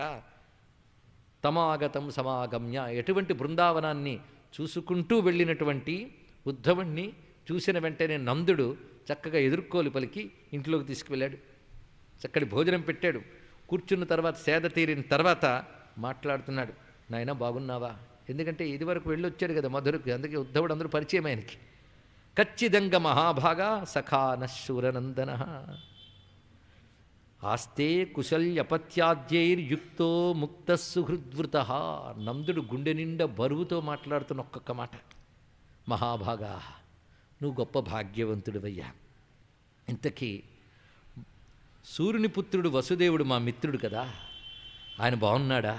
చాలా కాలం తర్వాత కారాగారం నుంచి విడుదలై ఉన్నాడు పాపం. ఆయన సంతానము, మిత్రులు, బంధువులు అందరితో కలిసి క్షేమంగా ఉన్నాడు కదా. అదృష్టవశాత్తు కంసుడు సంహరింపబడ్డాడు. దిష్ట్యా కంసో హత పాపః. పాపాత్మని కంసుడు సంహరింపబడ్డాడు. కొంతమంది భాగవత తత్వవేత్తలు కృష్ణుడి చేత చంపబడ్డ రాక్షసుల పేర్లన్నీ రాసుకుని అది సాధకుడు భగవత్తత్వాన్ని పొందడానికి వెళుతున్న ప్రయత్నంలో ప్రతిబంధకాలుగా నిలిచిన అవిద్యావృత్తులు అని తేల్చారు. పూతన మొదలుకుని. అంటే మనం భగవత్ సాధన చేసినంత మాత్రాన భగవంతుని పొందగలమా? మన సాధనకు బలం ఎంత, మన బుద్ధికి బలం ఎంత? అవిద్యావృత్తులు అనేక రకాలుగా ముసురుకుంటుంటాయి. వాటిని ఒక్కొక్కటి ఛేదించుకుంటూ వెళ్ళాలి. అలా మొదట పూతన మొదలుకొని అఘాసురుడు ఇత్యాదుల ద్వారా మనకు కొంత సంకేతాలు అందుతూనే ఉన్నాయి. ఇవి భగవత్తత్వం పొందడానికి ప్రయత్నించే సాధకుడికి అడ్డుకుంటున్న అవిద్యావృత్తులు. అవి భగవత్ కృప వల్లనే దాటగలడు, కానీ తాను దాటలేడు. దాటాలని ప్రయత్నం చేయడం వరకే. అది దానిలో చూపించినటువంటి అంశం. అదేవిధంగా వృషాసురుడు, కేశి, వ్యోమాసురుడు చివరిగా సంహరించినవి. ఆ తర్వాత కంసుడిని సంహరించేట. ఎందుకంటే అవిద్యా వృత్తులు పూతన నుంచి వ్యోమాసురుడు వరకు ఉంటే, అవిద్య కంసుడై ఉంటే వాడిని కూడా సంహరించాడు పరమాత్మ. అక్కడ వరకు అలా అప్పుడు మధురా నగరంలోకి ప్రవేశించాడు. ఎందుకంటే నగరం మధురమైనదే. అంటే హృదయం అనే నగరం ఎప్పుడు మధురమైనదే భగవత్తత్వంతో. కానీ అసురశక్తులు ఆక్రమించక మాధుర్యం తెలియకుండా పోయింది. దాన్ని తొలగించి మళ్ళీ ఆ మాధుర్యాన్ని నిలిపాడు పరమాత్మ. అది తెలుసుకోవాల్సింది ఇక్కడ. ఇది సాధనా దృష్టితో భాగవతాన్ని అధ్యయనం చేయాలి. అలాగే నువ్వు జరగలేదని కాదు, జరిగే వాళ్ళ పేర్లవే, కృష్ణుడు కొట్టాడు, అన్ని నిజమే. కానీ మళ్ళీ మనం ఎందుకు పారాయణ చేసుకోవాలంటే, అప్పుడు నువ్వు కొట్టేవు పోయారు కానీ ఇప్పుడు పోకుండా నాలో క్షేమంగా ఉన్నారు కనుక వాళ్ళ పని పట్టవయ్యా అని అడగాలండి. అందుకు పారాయణ చేయాలి. ఎందుకంటే కొంతమంది నిజంగా ఆధ్యాత్మిక సాధన చేసేవాళ్ళు కొద్దిమందేనే ఉంటే వాళ్ళకి ఆనందం కలిగించే చిన్న అంశములు ఏంటంటే, ఒక్కొక్కప్పుడు ధర్మము, శాస్త్రము, ధ్యానము లాంటి యోగ ప్రక్రియలకు కూడా ఆసుర భావాల చేత ఆక్రమించకపోయి అసలతత్వం బయటకు పడకుండా ఉంటుందయ్యా అన్నాడు. ఇది ఒక రహస్యమైన విద్య. ఆ విషయాన్ని చెప్తూ, ఆసురీగ్రస్తమైన ధర్మమే వృషభాసురుడు. వృషోహి భగవాన్ ధర్మం కదా. ఆసురీగ్రస్తమైన ధర్మం వృషభాసురుడు. అదేవిధంగా ఆసురీగ్రస్తమైన శాస్త్రజ్ఞానం కేశి. ఎందుకంటే శాస్త్రజ్ఞానం ఉన్నది, ఏం లాభం? దానితో ఒక అహంకారం, దానితో భగవతత్వంపై తెలియకపోవడం, వాడిలో లోపాలు వీడిలో లోపాలు వెతుకుతూ వెళ్ళడం. ఇది ఆసురీగ్రస్త శాస్త్రం అది కేశి. అదేవిధంగా ఆసురీగ్రస్త ధ్యానము వ్యోమాసురుడు అన్నారు ఇక్కడ. ఎందుకు వ్యోమము అనే మాట అన్నారు? ఎందుకు ఆసురీగ్రస్తం అంటే పెద్ద వివేచన. ఇందుకే భాగవతం కేవలం కథాగ్రంథంగా కాకుండా ఒక పెద్ద శాస్త్రగ్రంథమై భాగవత ధర్మ బోధకమై ప్రకాశిస్తుంది ఇక్కడ. భగవంతుణ్ణి తనలో ఆవిష్కరించుకునే ప్రయత్నంలో అడ్డుకుంటున్న అవిద్యావృత్తులన్నింటినీ భగవత్ కృప ఏ విధంగా కొట్టుతూ వెళుతున్నది అనేది భాగవత కథ. ఈ కోణంతో పరిశీలిస్తే అలాంటి సాధనా దృష్టితో భాగవతాన్ని మనం శ్రవణం చేసినట్లయితే అవిద్యావృత్తులన్నీ నశింపజేస్తాడు. అయితే అన్నిటికంటే పెద్ద భయంకరమైన అవిద్యావృత్తి ఏదంటే అహంకారం. అహంకారం అంటే తాను కాని దాన్ని తాను అనుకోవడం. ఇది ఎంత చెప్పినా పోదండి. విన్నంతసేపు ఒకవేళ అదృష్టవశాత్తు ఉండొచ్చు కొందరికి, అప్పుడు కూడా పోని వాళ్ళు చాలామంది ఉంటారు ఇక్కడ. అది మాత్రం పోవడం మహా కష్టం. ఎందుకంటే ఇంత భాగవతం 35 రోజులు విని కూడా వీడు గొప్ప, వాడు గొప్ప, నాదే గొప్ప అనుకునే వాళ్ళని కూడా మనం చూస్తూ ఉంటాం. వదలదే అభిమానం. ఎంత బాధాకరమైనటువంటి అంశం ఇక్కడ. ఇది పెద్ద హింసకమైనటువంటి ఏంటంటే ఇదిట. అది హింసక కంస ఉచ్యతే అన్నారు. హింసక కంస ఉచ్యతే అంటే అటు భయంకరమైన హింసాస్వరూపమైన అహంకారం అన్నాడు. అవిద్యారూపమైన అహంకారమే ప్రధానమైన దుర్మార్గమయ్యా, అదే కంసుడు. కనుక హింసాస్వభావమే కంసుడు. దాని సంకేతంగా నిన్న మనం చెప్పుకున్నాం. ఇక్కడ స్పష్టంగా చెప్తూనున్నాడు, ప్రాణుల్ని హింసించేటటువంటి వాడు ఎవడో వాడు దుర్గతి చెందక తప్పదు అని.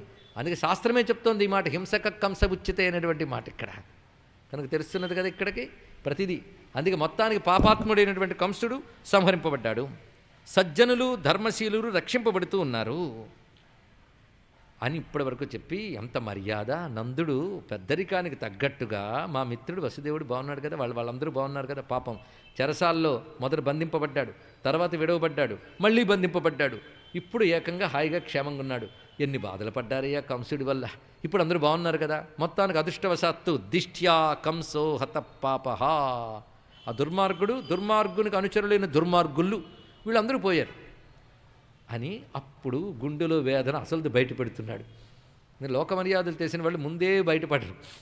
మరి లోక నిర్వహణ చేయవలసిన బాధ్యత పురుషులది. అందుకే నందుడు చాలా జాగ్రత్తగా మాట్లాడాడు. కానీ భగవంతుని తలంచుకునేటప్పటికల్లా తన పురుషాహంకారం కూడా కరిగిపోయిందండి ఇక్కడ. అప్పుడు అంటున్నాడు, అపిస్మరతి న కృష్ణ మాతరం సుహృదసఖీన్ గోపాన్ వ్రజంచాత్మనాథం గావో బృందావనం గిరిం. ఆ కృష్ణుడు మమ్మల్ని తలంచుకుంటున్నాడా? ఇదిగో అక్కడ ఏడుస్తోంది పిచ్చిది అమ్మ, ఆమెను ఎప్పుడైనా తలంచుకుంటూ ఉంటాడా? అదేవిధంగా బంధువుల్ని, మిత్రుల్ని, గోపాలకుల్ని, ఆయనే ప్రభువుగా రక్షకుడిగా నమ్ముకున్న గోకులాన్ని, గోవులని, బృందావనాన్ని, గోవర్ధనగిరిని ఎప్పుడైనా తలంచుకుంటాడా? అసలు మమ్మల్ని చూడ్డానికి ఒక్కసారైనా వస్తాడా ఎప్పుడైనా? అలాంటి ఆలోచన ఏదో ఉందా ఆయనకి? అప్యాయాస్యతి గోవింద స్వజనాన్ సకృతీక్షితం. ఒక్కసారి చూడ్డానికని వస్తాడా? అలా వచ్చినప్పుడు మాత్రమే ఆయన ముఖాన్ని మేము చూడగలము, లేకపోతే మా వల్ల అవుతుందా? అంతవరకు ఏం చేస్తాం? తలంచుకుంటాం అంతే. తర్హి ద్రక్ష్యామ తద్వక్త్రం సునసం సుస్మితేక్షణం. ఆయనలా దయతలిచి ఒక్కసారి వస్తేనే ఆ చిరునవ్వు నవ్వే అందమైన మొహాన్ని అప్పుడు చూడగలం మేము. మమ్మల్ని అంత కాపాడాడు తెలుసా పిల్లవాడు, మర్చిపోతామా? ఇప్పుడు రాడా అని దుఃఖంతో ఆయన్ని మేమేమీ అనలేం. ఎంత రక్షించాడు మేము మర్చిపోగలమా? దావాగ్నేరు వాత వర్షాచ్చ వృష సర్పాచ్చ రక్షితా దురత్యయేభ్యో మృత్యుభ్య కృష్ణేన సుమహాత్మన. మహాత్ముడైన కృష్ణుడు మమ్మల్ని కార్చిచ్చు నుంచి కాపాడాడు, పెద్ద పెద్ద గాలివానల నుంచి కాపాడాడు. వృషభాసురుడు, అఘాసురుడు మొదలైనటువంటి దేవతలు కూడా జయించలేని రాక్షసుల బారి నుంచి, మృత్యువుల నుంచి మమ్మల్ని కాపాడాడయ్యా.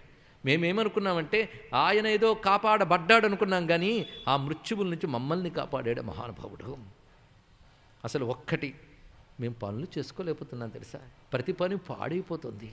ఎందుకంటే స్మరతాం కృష్ణవీర్యాణి లీలాపాంగ నిరీక్షితం హసితం భాషితం చాంగ సర్వానశిథిలాక్రియా.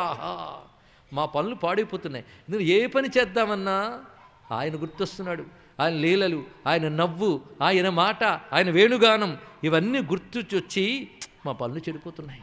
అంతేకాదు, పోనీ మనస్సు బాగోలేదని ఇంట్లోంచి బయటకు వెళితే బయట ఆయన తిరిగిన చోట్లే అన్నీ, అక్కడ ప్రతిదీ కూడా సరిత్ శైల వనోద్దేశాన్ ముకుంద పదభూషితాన్. ఆ ముకుంతుని పాదముల చేత ఆ పవిత్రమైనటువంటి చోట్లయ్యా సరస్సులు, యమునా నది, గోవర్ధనగిరి, తత్ప్రదేశమైనటువంటి సానువులు, అడవులు, ఆటస్థలాలు, ఇవన్నీ ఆక్రీడ నిక్షమాణానాం మనోయాతి తదాత్మతాం. అవన్నీ చూస్తుంటే మనస్సు తాదాత్మ్యం చెందుతోంది, తత్స్వరూపుడైన కృష్ణునితో మమేకమవుతున్నది. ఇక్కడ మన్యే కృష్ణంచ రామంచ ప్రాప్తా విహసురోత్తమౌ. మాకు తెలిసిందయ్యా, మా అదృష్టవశాత్తు మా గోకులానికి వచ్చిన దేవతలే కృష్ణ బలరాములని. ఇది కూడా ఎందుకంటే సురాణాం మహదర్థాయ, దేవతల ప్రయోజనం నెరవేర్చుకోవడం కోసం వచ్చారని గర్గస్య వచనం తథా. గర్గుని మాట బట్టి మాకు తెలిసింది. లేకపోతే కంసం నాగాయిత ప్రాణం, కంసుని బలహీనుడు కాదు, 10,000 ఏనుగులు బలం కలిగిన కంసుణ్ణి అవలీలగా చంపివేశాడు. పైగా మల్లులేని తక్కువ వాళ్ళని సంహరించాడు. పైగా సింహం సామాన్య మృగాల్ని ఎలా కొడుతుందో అలా కొట్టాడు ఆయన.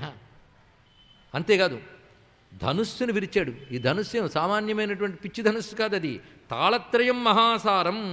ఇది 3 తాటి చెట్ల పొడవు కలిగినటువంటిది, మిక్కిరి దృఢమైనటువంటి ధనుస్సు. దాన్ని విరవగలిగాడు. అదేవిధంగా ఇదివరకు ఈ బలమంతా మేము చూసాంలే. ప్రళంబుడు, ధేనుకుడు, అరిష్టాసురుడు, తృణావర్తుడు, బకుడు, అఘాసురుడు మొదలైన వారిని సంహరించాడు.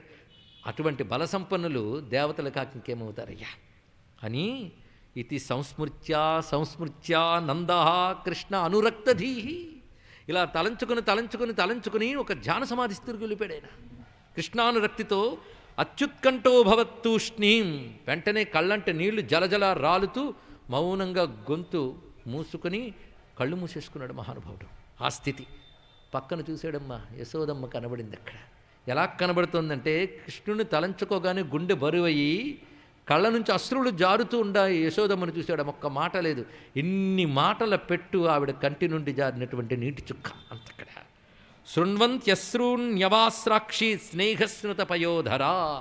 ఇక్కడ వ్రజ సాహిత్యం చాలా రమ్యమైన భావాలు తీసుకొచ్చింది. కృష్ణరసానుభూతికి భక్తులు చెప్పిన అన్ని మాటలు మనం తీసుకుందాం. వీళ్ళు పండితుల కంటే గొప్పవారు, ఎందుకంటే భగవద్ అనుభూతి పొందినటువంటి వారు. గొప్ప మాట చెప్పాడు.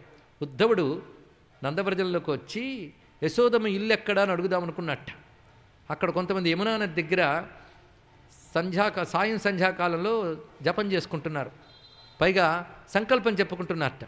సంకల్పంలో కృష్ణపక్షే అని చెప్పారట వాళ్ళు. వెంటనే ఈయన వచ్చి ఉద్ధవుడు అంటున్నాడు, అరే మీరు పొరపాటు పడ్డారు, ఇది శుక్లపక్షే అని. కృష్ణుడు వెళ్ళిన దగ్గర నుండి మాకు శుక్లపక్షం లేదు, అంతా కృష్ణపక్షమే అన్నారటండి వారికి. 2 మాటలు. చంద్రుడు వెళ్ళిపోయితే కృష్ణపక్షమే, మా యొక్క కృష్ణచంద్రుడు వెళ్ళిపోయాడు. అంతేకాదు మేము ఎప్పుడు కృష్ణపక్షమే, కృష్ణుడి పక్షమే అన్నారు వాళ్ళందరూ. ఓ సరే కానీ మీ బాధ మాకు అర్థమైంది, యశోదమ్మ ఇల్లు ఎక్కడా అని అడిగట్టండి. ఇది కొంచెం అతిశయోక్తి అనిపిస్తుంది, కానీ హృదయం ఎంత గొప్పగా ఉందో. ఇక్కడ ప్రవహిస్తుంది చూసావా యమున ధార, దానికి సమాంతరంగా మరొక చిన్న కాలువ ప్రవహిస్తుంది. ఈ కాలువ వెంబడి వెళ్ళు, ఈ కాలువ ఎక్కడ పుట్టిందో అది యశోదమ్మ ఇల్లు, ఎందుకంటే అదంతా యశోదమ్మ కన్నీటి కాలువ అన్నట్టు. అలా ఏడుస్తోంది ఆ తల్లి అక్కడ. అది చూసి ఇంకేం మాట్లాడతాడు. కొంతసేపటికి ఆయన ఆశ్చర్యపోయాడు వాళ్ళిద్దరిని చూసి. భక్తుడి స్థితి చూస్తే చూసిన వాడికి భావసమాధి రావాలండి, అటువంటి వాడు భక్తుడు. అటువంటి భక్తుడు వాళ్ళిద్దరు. అది చూసి యువాం శ్లాఘ్యతమో నూనం దేహినామిహ మానదా. అసలు ఎంత గొప్పవారయ్యా మీరిద్దరు. శరీరం ధరించిన వారందరిలోకి మీకంటే కృతార్థులు మరొకరు లేరు. పొగడదగిన వారు మీరు. ఎందుకంటే యోగులు నిరంతరం కష్టపడి భగవంతుని మనస్సును నిలుపుకోవడానికి ప్రయత్నిస్తారు. అసలు మీ నుంచి ఆయన బయటికి వెళ్ళలేదు, అది చెప్పుకోవాల్సినది. ఆయన్నే చింతిస్తూ ఆయన ఇక్కడ తిరిగాడు అక్కడ తిరిగాడంటే ఎక్కడికి వెళ్ళాడు, ఇక్కడే ఉన్నాడు. అలాగే నారాయణే అఖిల గురువు యత్కృతామతిరిదృశి. అఖిల గురువైనటువంటి జగద్గురువైన పరమాత్మయందు ఇటువంటి బుద్ధితో తాదాత్మ్యం చంద్రమున్నదే, అది సామాన్యమైన అంశం కాదు. ఒక్కటి, ఏ పరమేశ్వరుని ప్రాణము పోయే సమయంలో ఒక్కసారి ఏకాగ్రం చేస్తే కర్మరాశి దగ్ధమవుతుందంటారే, అంతేకాదు మోక్షం లభిస్తుందంటారే, అలాంటి పరమేశ్వరుని జీవితాంతం మీరు మననం చేస్తున్నారంటే మీకు మోక్షం లభిస్తుందన్న మాట కూడా పొడి మాట అయిపోతుంది ఇక్కడ. అది తెలుసుకోవాల్సినది. యస్మిన్ జన ప్రాణ వియోగ కాలే క్షణం సమావేశ్య మనో విశుద్ధం నిర్హృత్య కర్మాశయమాసు యాతి పరాంగతిం బ్రహ్మమయోర్కవర్ణః తస్మిన్ భవంతావఖిలాత్మహేతౌ నారాయణే కారణమర్త్యమూర్తౌ భావం విధత్తాం నితరాం మహాత్మన్ కిం వావశిష్టం యువయోః సుకృత్యం. దేవకార్యాన్ని చక్కబెట్టడానికి మానవ రూపం ధరించినటువంటి సర్వవ్యాపకుడే ఆయనపై మీకు భావం విధత్తాం నితరాం. నితరాం అంటే నిరతిశయం అయినటువంటి మిక్కిలి అనురాగం ఆయనపై పెట్టుకున్నారే, అంతకంటే గొప్పది అయినటువంటి సాధన ఇంకేముంటున్నది. యోగులు అనేక రకాల యమనియమాదులు శాస్త్ర మర్యాదలను అనుసరించి సాధన చేసి ఈ స్థితిని తెచ్చుకునే ప్రయత్నం చేస్తారు. అవేవి ఏ జన్మలో చేశారో, ఎందుకంటే చెయ్యింది ఏదీ రాదు. కానీ ఎన్ని జన్మల్లో అవి చేశారో కానీ ఈ జన్మలో ఆ స్థితి మీకు లభించింది. ఆగమిష్యత్యదీర్ఘేణ కాలేన వ్రజమచ్యుత. ఆయన కొద్ది కాలంలో వచ్చి మీకు ప్రీతి కలిగిస్తాడులే, అని చెప్పి మీరు బాధపడకండి. మాకిజ్యతం మహాభాగౌ ద్రక్షత కృష్ణమంతికే, కృష్ణుని మీరు దగ్గరలోనే చూస్తారు. అయినా ఆయన అన్ని చోట్ల ఉన్నాడు సుమా. కట్టెలో నిప్పు ఎలా ఉంటుందో ప్రతివారు హృదయంలో ఆయన అంతర్యామై ఉంటాడు. ఆయనకి దేహాభిమానం లేదయ్యా, సమదృష్టి కలవాడు. ఆయనకి ఎవరి పట్ల ప్రియము అప్రియమని రెండు భావాలు ఉండవు, ఎక్కువ తక్కువనే భావములు కూడా ఉండవు. ఆయన సర్వత్రా సమదృష్టి కలిగి ఉంటాడు. ఆయనకి తల్లి తండ్రి భార్య సుతుడు మొదలైన బంధములు లేవు సుమా. అటువంటి వాడు పరమాత్మ. మరి ఎందుకు ఒక రూపం ధరించి మమ్మల్ని తల్లి తండ్రి అని పిలిచాడు అంటే, క్రీడార్థ సోపి సాధూనాం పరిత్రాణాయ కల్పతే నచాస్య కర్మవాలోకే సదసన్మిశ్రయోనిషు. ప్రతివారికి కూడా కార్యకారణాత్మకమైనటువంటి కర్మలుంటూ ఉంటాయి. పరమాత్మకు ఆ రెండూ లేవు సుమ. అటువంటి వాడు అని చెప్తూ, యువయోరేవ నైవాయమాత్మజో భగవాన్ హరిహి. పైగా మా అబ్బాయి మాకు దూరం అయ్యాడని అనుకుంటున్నారు. మీకు మాత్రమే ఆయన అబ్బాయి అనుకోవద్దు. సర్వేషాం, అందరికీ కూడా ఆయనే పుత్రుడు, ఆయనే తండ్రి, ఆయనే తల్లి, ఆయనే మిత్రుడు, ఆయనే ఈశ్వరుడు. సర్వులకు కూడా ఇక్కడ. అందుకు పరమాత్మ అందరివాడు. దృష్టం శృతం భూత భవిష్యత్ భవద్భవిష్యత్ స్నాస్నుశ్చ రిష్ణుర్మహదల్పకంచ వినాచ్యుతాద్వస్తుతరాం నవాచ్యం సయేవ సర్వం పరమార్థభూతః. చూస్తున్నది, విన్నది, గడిచిపోయినది అంటే గతం, వర్తమానం, భవిష్యత్తు, పెద్దది చిన్నది ఏదైనప్పటికీ కూడా పరమాత్మ లేకుండా ఇవేవి ఉండవు సుమా. సృష్టిలో అల్పములు అనల్పములు, విన్నది చూసినది, గతము భవిష్యత్తు వర్తమానము అన్నీ కూడా పరమాత్మ చేతనే ఉనికి కలిగి ఉన్నాయి. వాడి ఉనికి అనేది వాటి యొక్క ఉనికి కాదు, వాటి యందు ఉనికి రూపముగా ఉన్నవాడు పరమాత్మ. ఉనికికే సద్రూపుడు అని అంటారు. అది పరమార్థతత్వంగా ఆయనే సద్రూపుడు. ఏవం నిశాశ, ఇలా కృష్ణతత్వాన్ని బోధిస్తూ, ఎందుకంటే ఈయన బృహస్పతి శిష్యుడు కదా, ఇలాగే మాట్లాడతాడు. చూడండి, భక్తి దగ్గరికి వెళ్ళి జ్ఞానం కబుర్లాడుతోంది. అదే మొత్తం ఇందులో ఉన్న ఘట్టమంతా కూడా భక్తి జ్ఞానముల యొక్క చర్చాగోష్ఠే ఉద్ధవుని యొక్క వ్రజపుర గమనంలో ఉన్న ఆంతర్యం. అందుకే ప్రారంభంలో కృష్ణుడికి తమ్ముడు ఇలాంటి కబుర్లు చెప్పకుండా బృహస్పతి శిష్యుడు, బుధసత్తముడు ఈ శబ్దములు వాడడంలో ఉన్నటువంటి ఆంతర్యం ఇది. రాత్రంతా వారితో మాట్లాడుతున్నాడు. తెల్లవారుజామున మెలకు వచ్చింది రండి. ఎందువల్ల వచ్చిందంటే, గోప్య సముద్ధాయ నిరూప్య దీపాన్ వాస్తూన్ సమభ్యర్చ్య దధీన్యమథ్నన్. తెల్లవారుజామున ఒక మంగళకరమైన నాదం వినబడిందిట. ఏమిటా నాదం అంటే, గోపకాంతలందరూ తెల్లవారుజామున లేచారు. అప్పటి ప్రవర్తన చూడండి. పొద్దున్న లేస్తూనే వెళ్ళి నోట్లో బ్రష్ పెట్టుకుని కుక్కర్ పెట్టేవాళ్ళు, ఇది తెలుసుకోవాల్సిన అంశం. అంత అసహ్యకరంగా ప్రవర్తించడం భారతీయ సంస్కృతి కాదు. వాళ్ళు ఏ విధంగా ఉన్నారో ఇక్కడ చూపిస్తున్నాడు. నిరస్యతేన దిశామమంగళం తాదీపదీప్తై. వాళ్ళు పొద్దున్న ఏ విధంగా ప్రవర్తిస్తున్నారు చూడండి. గోప్య సముత్థాయ నిరూప్య దీపాన్ వాస్తూన్ సమభ్యర్చ్య దధీన్యమథ్నన్. వాళ్ళు రాత్రి ఇంకా పూర్తి కాకుండానే నిద్రలేచి మొత్తం ఇల్లంతా శుభ్రం చేసుకుని గృహదేవతల్ని ఆరాధన చేసి, ముగ్గులతో మొదలైన వాటితో అలంకరించబడిన గృహంలో గృహదేవతలను ఆరాధన చేసి పెరుగు చిలకడం ప్రారంభించారు. అంటే దీపం వెలిగించి వాళ్ళు పెరుగు చిలుకుతున్నారు. ఇది తెలుసుకోండి. ఇవి మొట్టమొదట సూర్యోదయాత్ పూర్వం ముందు స్నాతులై దీపం వెలిగించితే ఆ ఇంట్లో మహాలక్ష్మి ఉంటుంది. ఇది తెలుసుకోండి. ఇక్కడ మా పని మనిషి పెడుతుందండి దీపం, మా పని మనిషి పెడుతుందండి ఇల్లు, మీ పని మనిషి దగ్గర ఇంట్లోకి వస్తుందండి లక్ష్మి. అక్కడికి వచ్చాయి. తన ఇంటి గుమ్మం తాను కడుక్కోవడం గృహిణి యొక్క కర్తవ్యం. గృహశుద్ధి, పాకశుద్ధి, పాత్రశుద్ధి అనే 3 ధర్మాల చేత ఆ ఇంటిని లక్ష్మి అంటి పెట్టుకుంటుంది. ఇది తెలుసుకోవాల్సింది ఇక్కడ. ఎందుకంటే ధనం బాగా ఉన్నవాళ్ళు ధనమదాంధులే ధర్మం పాటించట్లేదు, ధనం లేని వాళ్ళు దరిద్రులే ధర్మం పాటించట్లేదు. మొత్తానికి ధర్మం అనేది ఎలా పోతుందో ఆలోచించాలి ఇక్కడ. ఇవన్నీ సదాచారాలు. ఈ సదాచారాలు పాటించరు, కానీ కబుర్లాడుతూ మాత్రం అదెందుకు అయిందండి, అహం బ్రహ్మాస్మి ఎందుకు కాలేదండి, వీటికి మాత్రం సిద్ధం. మొదటిదానికి మొగుడు లేడు, కడదానికి కళ్యాణం అని. సదాచారం లేనప్పుడు ఏదొచ్చి ఏదుండి ఏం లాభం అండి. ఇది తెలుసుకోవాల్సినటువంటి ప్రధానమైన అంశం ఇక్కడ. ఒక ఆయన అన్నాడు, మంత్రం చేస్తే చేసిన ఉల్లిపాయ తింటే ఏమైందండి. అంత ఉల్లిపాయ వదులుకునేవాడికి మంత్రం ఎందుకండి? మంత్రజపం చేసేవాడు ఉల్లి వెల్లుల్లి నీచ పదార్థాలు తింటే మంత్రదేవత వెళ్ళిపోతుంది. నువ్వు ఉల్లిపాయ తిని కూర్చుంటే పక్కవాడే నిలబడలేడు, దేవత ఎక్కడ నిలబడుతుంది చెప్పు. ఇది తెలుసుకోవాలి. సిగ్గుండద్దండి.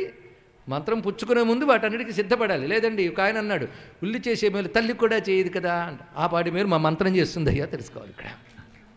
అలాగని ఇప్పుడు ఉల్లిపాయలు వాళ్ళందరూ నా మీదకి యుద్ధానికి రావద్దు, కానీ నియమబద్ధమైన జీవితం అందరూ చేయలేరు. సామాన్యులకి నియమబద్ధ జీవితం కుదరదు కనుక వాళ్ళు ఏదైనా తింటారు, ఎక్కడైనా తిరుగుతారు. వాళ్ళ ధర్మం వాళ్ళు చేస్తే వాళ్ళకి అదే నియమం. కానీ మంత్రం కావాలి, తంత్రం కావాలి, దేవత అనుగ్రహం కావాలి, మఠం వేసుకుంటే మాత్రం నియమాలు పాటించాల్సిందే. ఇవన్నీ కూడా సందర్భం వచ్చేది కదా అని చెప్తున్నాం. అంటే మా బృందావన వాసులు సదాచార సంపన్నులు, ఆ గోపకులందరూ కూడాను. అది తెలుసుకోవాలి. వాళ్ళు మేము అమాయకులు, మాకేం తెలియదు అంటున్నారు కనుక మీరు నిజంగా అమాయకులు అనుకున్నారు. వాళ్ళకి అన్నీ తెలుసు.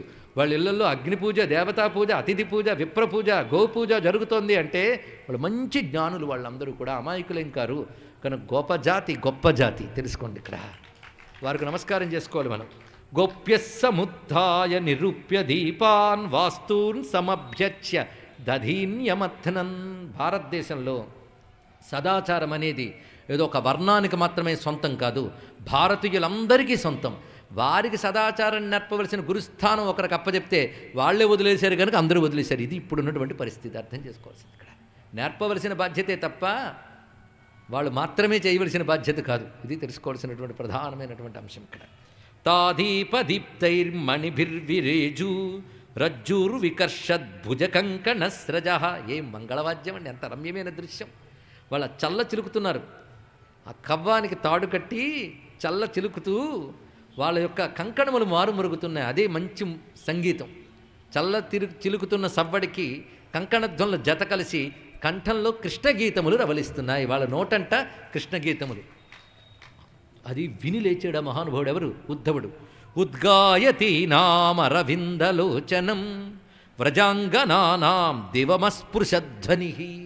వీళ్ళు పాడుతున్నటువంటి పాటలు అంతరిక్షానికి, దేవతలకి అంటుతున్నాయట, దేవలోకాలకి తాకుతున్నాయన్నాడు. ఏమన్నా అంత గట్టిగా పాడుతున్నారా అంటే ఇప్పుడు భయంకరమైన మైకులు పెట్టి పర్యావరణ కాలుష్యం చేస్తున్నట్టు జరగట్లేదండి. ఎందుకంటే మతం పేరుతో భారతదేశంలో జరుగుతున్న దౌర్జన్యాలు ఎన్నో మనకు తెలుసు. పిల్లలు చదువుకుంటూ ఉంటారు, ఇంట్లో ప్రశాంతంగా ఎవడి పని వాడు చేసుకుంటాడు. కానీ ఆ పక్కన ఒక మత కేంద్రం ఉంటుంది, మైకులు పెట్టి రోడ్ల మీదకి పాటలు నానా చెత్త పంపిస్తూ ఉంటారు. ఇది శబ్ద కాలుష్యం. నాగరిక సమాజమేమో ఎంత ఆటవిక సమాజం ఇంకెక్కడ ఉండదు. ఏ ఒక్కడు ఏమో అనలేకపోతున్నాడు. మీకు తెలుసా లేదా? ఏదో వారానికి ఒక్కరోజు ఏదో చేసుకుంటారు అంతే మాత్రమే. విదేశాల్లో వాళ్ళకి అది కూడా వాళ్ళ ప్రార్థనా మందిరాలకు మాత్రమే పరిమితి ఉంటుంది. కానీ భారతదేశంలో హిందూ ధర్మాన్ని దెబ్బతీయడం కోసం ప్రతిరోజు మైకు పెట్టి ఏదో కూతలు కోస్తూ శబ్ద కాలుష్యం చేస్తున్న వాళ్ళు మీరందరూ అనుభవిస్తూనే ఉన్నారు. మీరు బయటకు అనలేకపోతున్నారు. నేను ఇప్పుడు సభలో ఉంటున్నాను. ఇక్కడ అంతకు మించి వేరేం కాదు. మొత్తం అసేతు సీతాతలం ఇదే జరుగుతుందండి. ఇక్కడ ఏ మతం వాళ్ళైనా వాళ్ళ ఆలయం మేరకు మాత్రమే వినబడేటట్టుగా పాటలు పెట్టుకోండి, సంగీతాలు పెట్టుకోండి. వీధుల్లోకి ఎందుకండి? రకరకాల జీవితాలు గడిపే వాళ్ళు ఉంటారు. వాళ్ళ వ్యక్తిగత జీవితాల్లోకి ప్రవేశించేటువంటి హక్కు ఎవడుకుంటుంది? ఇక్కడ ఎవడు బతుకు వాడిని బతకనివ్వండి, చదువుకునే పిల్లల్ని చదువుకునివ్వండి, ఇంట్లో వంట వండుకునివ్వండి, ధ్యానం చేసుకునేవాళ్ళు ధ్యానం చేసుకునివ్వండి. నీ భావాలు వాళ్ళ మీద రుద్దుతావా? ప్రపంచంలో ఏ దేశంలో కూడా ఎన్ని మతాలున్నా ఇలాంటివి ఎక్కడా లేదండి, భారతదేశంలో మాత్రమే. తెలుసుకుంటున్నాడు. ఎటువంటి సమాజంలో బతుకుతున్నాం మనం? బాధాకరమైన అంశం ఇక్కడ. అయ్యా చక్కటి బృందావనం ఆపేసి ఇవన్నీ ఎందుకు అనుకోవద్దు దయచేసి. నాకు బాధగానే ఉంది, కానీ అలాంటి బృందావనం ఉన్న దేశం ఇలా అయిపోయిందని బాధ కూడా ఉంటుంది. ఇక్కడ సామాజిక స్పృహ పోని అనుకోండి, అలా అనుకుని సంతోషపడతాం ఇక్కడ. ఎందుకంటే సామాజిక స్పృహ లేకపోతే ఒప్పుకోరు కదా కొంతమంది మేధావులు. అందుకే ఇది సామాజిక స్పృహ అనుకోండి మొత్తానికి. ఉద్గాయతి నామరవిందలోచనం అంటారు దేవులపల్లి కృష్ణశాస్త్రి గారు. తెల్ల తెల్లవారెవ్రే పల్లెలో వినరమ్మ చల్లతరచే సవ్వడి, నల్లనగు నా స్వామి నడయాడు వాడలో వల్లమాలిన నిదుర వలదమ్మ చెలులారా. అది వాళ్ళు అనుకుంటున్నారు. ఏంటి పొద్దున్న ఎవరు నిద్రలేవరేంటి అని అందరూ లేచారనుకుంటున్నారు. అది కృష్ణుడు తిరిగే చోట అలా అంత నిద్రపోకూడదు అంటున్నారట. అంటే వాళ్ళకి ఇంకా కృష్ణుడు తిరుగుతున్నాడనే భావంలో ఉన్నారు, కృష్ణుడు లేడనే భావం లేరు వాళ్ళకి. పైగా వాళ్ళు అరవిందలోచన స్వామి గురించి గానం చేస్తుంటే దేవలోకానికి వినబడుతున్నాయంటే అర్థం దేవతలకు సౌండ్లు అక్కర్లే, భావం చాలు. వాళ్ళు పాడుతున్న గానం మధురంగా వాయు తరంగాల్లో వెళుతూ ఉంటే దేవతలు విని ఆనందిస్తున్నారు. అది చల్ల చిలుకుతున్న సవ్వడితో కలిసి వాళ్ళ కంఠగానం ఒక రమ్యమైనటువంటి, ఎందుకంటే వాళ్ళకి వాద్యాలు ఏమిటయ్యా అంటే చల్ల చిరికే సవ్వడి, కంకణ ధ్వనులు, అవి వాద్యం అనమాట ఆ పాటకి. భగవత్యుదితే సూర్యే నందద్వారి వ్రజౌక సహా. మొత్తానికి వాళ్ళు తెల్లవారుజామని పనిచేశారు.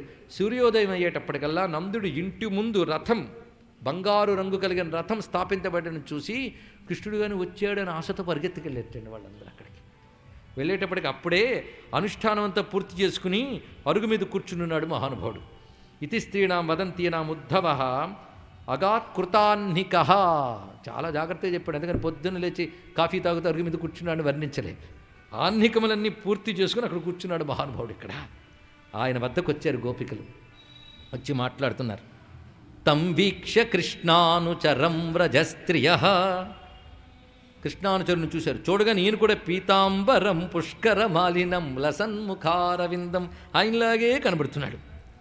అచ్యుత వేషభూషణ, అచ్యుతుల్లాగే కనబడుతున్నాడే అనుకుని కొంతసేపటి ఓహో ఆయన పంపినటువంటి ప్రతినిధి వచ్చాడనమాట అని తెలుసుకుని ఉద్ధవుడి దగ్గరికి వెళ్ళి ప్రశ్న వేస్తున్నారు. పైగా స్త్రీ సహజమైన సిగ్గుతో తల వంచుకుని ఆయన్ని చూసి కృష్ణుడు తమ కోసం పంపిన దూతయే అనే భావం నిలబడ్డాక అప్పుడు వాళ్ళు నమస్కారం చేసి అంటున్నారు, జానీమస్త్వాం యదుపతే పార్షదం సముపాగతం. మా యదుపతి అయిన కృష్ణ పరమాత్మ యొక్క పార్షదుడు అంటే యదుపతి అన్నాడు ఎప్పుడో, ఇంకా ఆయన యదువులపతే యాదవులపతి అయిపోయాడు, మా నుంచి వెళ్ళిపోయి వ్రజపతి కాలేదు. భర్త్రేహ ప్రేషిత పిత్రోర్ భవాన్ ప్రియ చికిత్సయా. వాళ్ళు ఎలా మాట్లాడుతున్నారు చూడండి.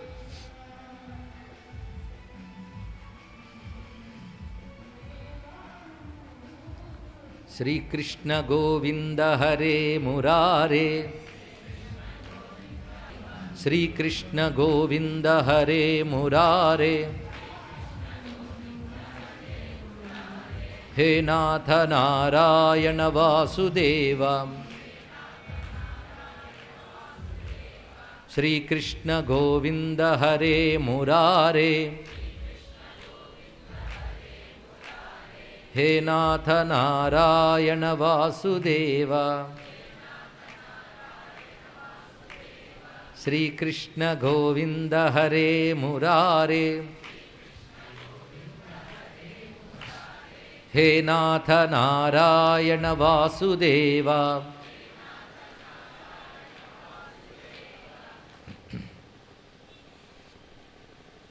ఇక్కడ ప్రతి మాట కూడాను ఎంతో బరువుగా ఉంటుంది. ఎందుకంటే గోపికా యోగినులు ఒక తత్వవేత్తతో మాట్లాడుతున్నటువంటి మాటలు ఇవన్నీ కూడా. జానీమస్త్వాం యదుపతే పార్షదం సముపాగతం. యదుపతి యొక్క పార్షదుడు ఇక్కడికి వచ్చాడని. పార్షదుడు అంటే అనుచరుడు అని అర్థం. కానీ పార్షద శబ్దం విష్ణులోకంలో ఉన్న విష్ణు కింకరుల పట్ల కూడా వాడబడుతుంది. శబ్దం చాలా చక్కగా ఇక్కడ సరిపోయింది. ఇక్కడ భర్త్రేహ ప్రేషిత పిత్రోర్ భవాన్ ప్రీచికిర్షయ. నువ్వెందుకు వచ్చావంటే కృష్ణుడు వాళ్ళ అమ్మా నాన్న బాగున్నారా లేదో కనుక్కోమని నేను పంపాడు, అంతే కదా అనడంలో మా కోసం పంపలేదనమాట. వాళ్ళ అమ్మా నాన్న బాగున్నారని పంపించుంటాడు. అవునులే, ఎందుకంటే గోకులంలో కృష్ణుడికి గుర్తు పెట్టుకోవడానికి ఎవ్వరూ లేరు, వాళ్ళ అమ్మా నాన్న తప్ప, అంతే. ఇక బంధువుల ప్రేమ చాలా బాగుంటుంది. మేమేమో ఆయనకు బంధువులమా, కనుక అమ్మా నాన్న గురించి కనుక్కోవడానికి వచ్చాడు. సృష్టిలో ఇది సహజం. ఎందుకంటే స్నేహానుబంధో బంధువున మునేరపి సుదస్త్యజ. మునులు కూడా తల్లిదండ్రులు మొదలైన బంధాన్ని వదులుకోలేరు కనుక వాళ్ళు క్షేమంగా ఉన్నారా లేదా కనుక్కొని పంపాడు. అంతేగాని మేము ఎలా ఉంటే ఆయనకెందుకు, ఆయనకి ఏం పట్టదు. ఒక తుమ్మెద ఒక పువ్వు దగ్గరకు వచ్చి మకరందాన్ని ఆస్వాదించి వెళ్ళిపోయిన తర్వాత మళ్ళీ ఆ పువ్వు గురించి పట్టించుకుంటుందా? అదేవిధంగా మనల్ని అందరినీ ఆనందింపజేసి వెళ్ళిన వాడికి మేము గుర్తుంటామా ఏమిటి? ఇది గోప్యో హి గోవిందే గత వాక్కాయమానసాహ. ఇలా అంటూ అంటూ వాళ్ళు క్రమంగా గోవిందునిపైకి త్రికరణాలు వెళ్ళిపోయి కృష్ణదూతే వ్రజన్యాతే ఉద్ధవే త్యక్తలౌకికా. అంతవరకు మర్యాదగా ఉంటూ స్త్రీ మర్యాదలను అనుసరించి ప్రవర్తించిన వారు వచ్చినవాడు కృష్ణుని తరపున వచ్చాడని తెలుసుకుని కృష్ణుని గురించి తలంచుకోగానే మనస్సంతా కృష్ణుని వైపు వెళ్ళగానే త్యక్త లౌకికా, ఇంకా లౌకిక మర్యాదల్ని విడిచిపెట్టి దుఃఖంతో కృష్ణుని గురించే గానం చేయడం మొదలుపెట్టారు. సంస్మృత్య తలంచుకుని మామూలుగా కాదు, సంస్మృత్య బాగా తలంచుకుని గాయంత్య ప్రియకర్మాణి రుదత్యశ్చ గతక్రియ. కృష్ణుని గురించి కృష్ణుని లీలలు స్మరించుకుంటూ వాటినే గానం చేస్తూ సిగ్గు విడిచి ఏడుస్తూ వాళ్ళు మాట్లాడుతున్నారు. ఈ మాట్లాడుతున్న సమయంలో ఒక తుమ్మెద అటువైపు వచ్చిందండి. ఇక్కడ ఆ తుమ్మెద రాగానే ఒక గోపిక ఆ తుమ్మెదను ఉద్దేశించి మాట్లాడుతుంది. కాచిన్ మధుకరం దృష్ట్వా ధ్యాయంతి కృష్ణ సంగమం. ఆ తుమ్మెదను చూడగానే ఆమె కృష్ణపూర్వకంగా మాట్లాడుతుంది. ఇక్కడ కృష్ణునితో మాట్లాడుతున్నట్టు లేదా కృష్ణుని దూతతో మాట్లాడుతున్నట్టు మాట్లాడుతుంది.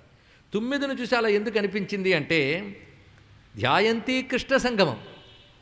ఆ కృష్ణుని ఇంక ఎడబాటు లేని విధంగా ధ్యానిస్తూ ఉంది కనుక ఆ భావం కలిగింది ఆమెకి. అప్పుడు తుమ్మెదతో ఉద్దేశించి గోపిక పలికేటటువంటి 10 పద్యములు లేదా 10 శ్లోకములు భ్రమర గీతము అని ప్రసిద్ధి చెందినటువంటిది. ఇది గోపికా గీతముల్లో ఆఖరిది. ఆఖరిది ఎప్పుడు గట్టిగా ఉంటుంది కదండి వేదాంతంలా. వేదముల్లో ఆఖరిది ఉపనిషత్తు చాలా గొప్పగా ఉంటుంది. ఇది అంత గొప్పది, చాలా దివ్యమైనటువంటి రచన ఇది.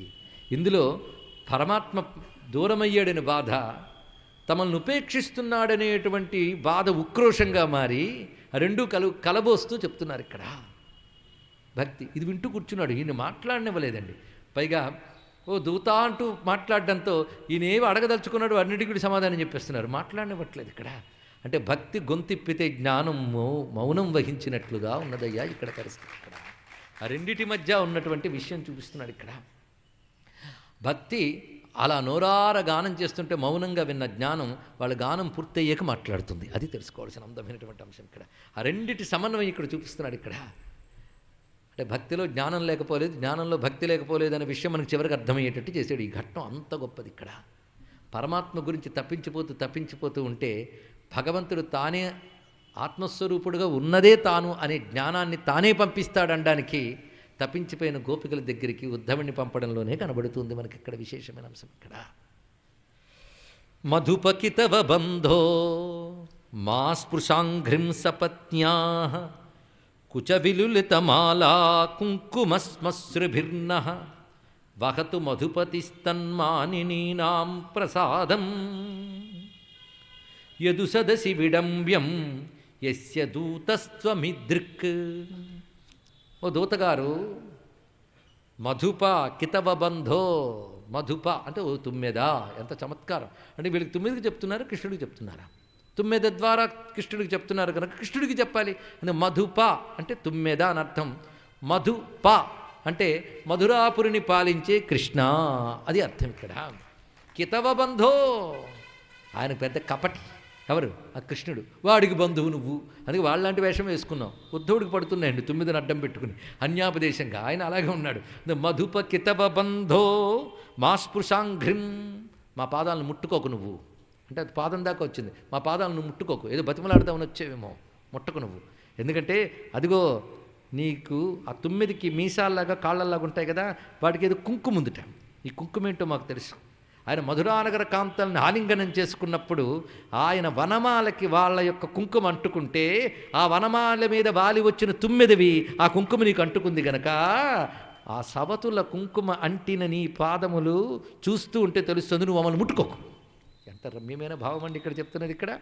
ఎందుకంటే ప్రేమ యొక్క వ్యక్తీకరణ ఇది తెలుసుకోవాలి ఇక్కడ. భగవంతుడు దూరమయ్యాడనే ప్రేమతో కూడినటువంటి ఈర్ష్య అందమైనదే. మనం అనుకుంటే ఇవన్నీ ఏమిటని మహానుభావుడు రామకృష్ణ పరమహంస గొప్పగా చెప్పాడు. నీకు ఈర్ష్యలు వదులుకోలేవు, అసూయలు వదులుకోలేవు, కామక్రోధ వదులుకోలేని వింటూ ఉంటే ఆయన ఎలా దొరుకుతాడయ్యా? ఒక పంచే ఇవన్నీ ఆయన వైపు చూపించున్నాడు. ఒకటే మాట ఇక్కడ. తదర్పిత అఖిలాచారస్సన్ కామక్రోధాభిమానాదికం తస్మిన్నేవ కరణీయం అనే నారద భక్తి సూత్రాలు గుర్తుపెట్టుకుంటే ఈ ఈర్ష్యలు అసూయలు చాలా బాధించవు. అది లోకంలో పడ్డామనుకోండి మరింత లోకంలో పడతాం అంతే. ఇక్కడ ఎటు తిప్పేవో దాంట్లోనూ ఉంటావు. ఇది ఒకటే సూత్రం. ఈ భావాన్ని ప్రపంచం వైపు తిప్పేవనుకో ఏం బాధపడకు, ఎప్పుడు ఇక్కడే దేవుళ్ళు ఆడుతూ ఉంటాయి. ఇక్కడ ఈ పరమాత్మ వైపు తిప్పేవనుకో దీని నుంచి అక్కడికి వెళ్తావు అంతే. ఇక్కడ చాలా సులభం అండి చెప్పడం. సరే, మొత్తానికి అది అంశం అది చూపిస్తూ అలాగే ఉండు నువ్వు. ఎందుకంటే అవి అక్కడే ఉండేది, నువ్వు ఆ వనమాల దగ్గరే ఉండు. నువ్వు ఇక్కడికి ఎందుకు వచ్చావు? ఆ వనమాల దగ్గర ఏదంటుకుంది? ఆ నగరకాంతల యొక్క కుంకుమ, వక్షస్థల కుంకుమ అంటుకుంది కదా. దీంతో ఆయన సభలోకి వెళ్ళి కూర్చుంటాడు. ఆ సభలో ఉన్నవాడు చూసి ఇదేమిటని నవ్వుకుంటూ ఉంటాడు. అక్కడ అలాగే ఉండదు అన్నారు. ఇక్కడ యదు సదసి విడంబ్యం యస్య దూతస్త్వమిదృక్. ఈ మాట చెప్పడం లేని మాధుర్యం అండి. ఈ మధుపం స్వామి వనమాలిక యొక్క ఆఘ్రాణం చేసినది.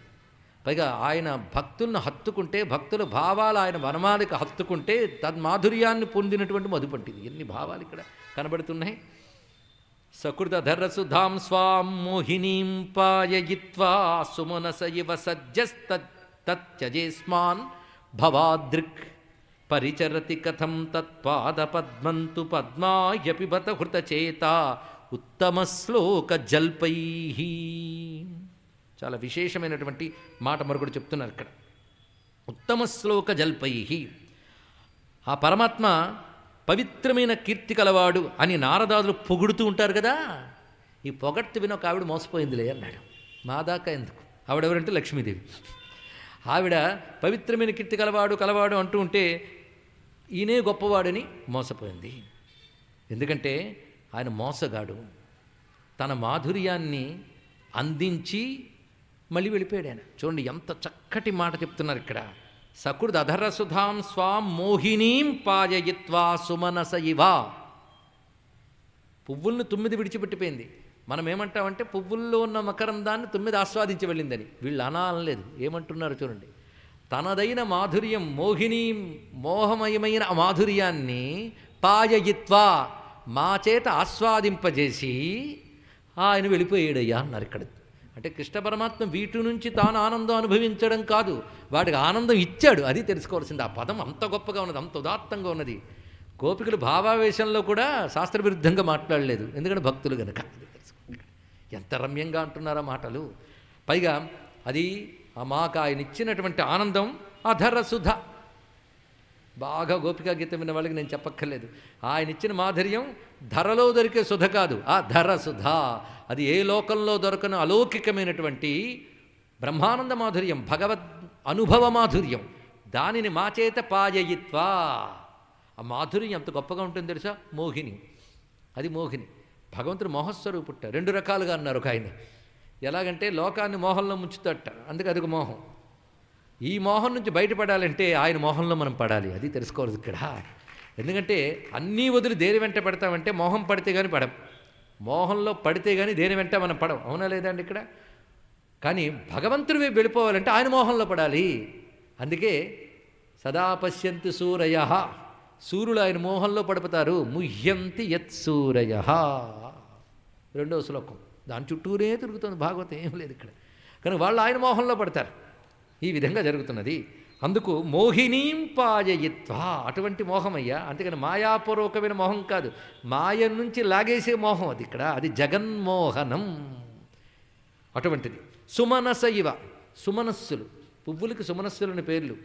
సుమనస్సులు అయితే కానీ భగవన్మాధుర్యం ఆస్వాదించే అర్హత రాదు. అందుకు సుమనస్సులు అని పేరు. సుమనశబ్దం దేవతలకు చెప్పబడుతుంది, పువ్వులకు చెప్పబడుతుంది, మహాత్ములకు చెప్పబడుతుంది.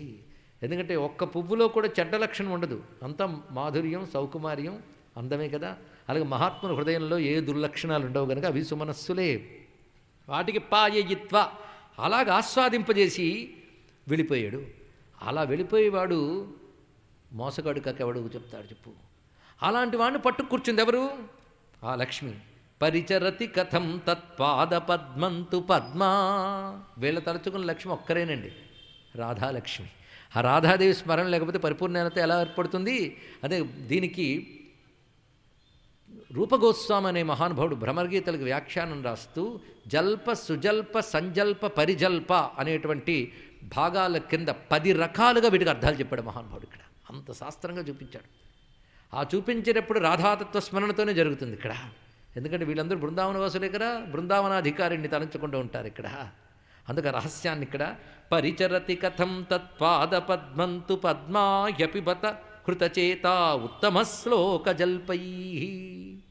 ఆయన ఉత్తమ శ్లోకుడు అనే మాటకు అర్థం ఏంటంటే గొప్ప కీర్తి కలవాడు అని ఒక అర్థం, గొప్పవారి చేత కీర్తింపబడేవాడు అని అర్థం. ఉత్తమై శ్లోక్యతే ఇతు ఉత్తమ శ్లోకాహ అని మరొక నిర్వచనాన్ని ఇచ్చారు. ఉత్తముల చేత స్తుతింపడు. ఉత్తములు, సర్వోత్కృష్టులైన నారదాదులు కూడా ఎవరిని స్తుతిస్తాడో వాడు ఆయన. అంటే ఇందులో ఆయన గొప్పవాడు, ఉత్తమ శ్లోకుడు అని చెప్పడం, లక్ష్మీదేవాన్ని విడిచిపెట్టకుండా ఉందని చెప్పడం, మాధుర్యాన్ని అందించి విడిచిపెట్టేవాడిని ఎలా పట్టు కూర్చుందయ్యా ఆవిడ. అంటూ స్మరించడం. కిమిహ బహుషడంఘ్రే గాయసి త్వాం యదూనాం. పశువులకు 4 పాదాలు, మానవులకు 2 పాదాలు. నీకు 2 ఉన్నాయి, 4 + 2 6 పాదాలు. ఏమంటావు? అటువంటి షడంఘ్రే గాయసిత్వం యదూనాం అధిపతి మగృహాణం అగ్రతో న పురాణం విజయ సఖసఖీనాం గీయతాం తత్ప్రసంగ క్షపిత కుచురుజస్తే కల్పయంతిష్టమిష్టా. చాలా అద్భుతమైన శ్లోకములు ఒక్కొక్కటి కూడా.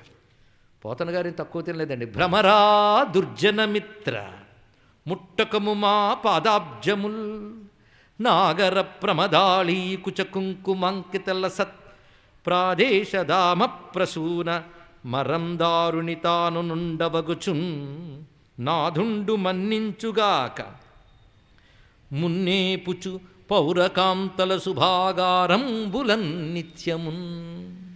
భృంగా కృష్ణుడు మంచివాడనుచు సంప్రీతిన్ ప్రసంగించది సంగీతంబున మేము సొక్కుదుమే.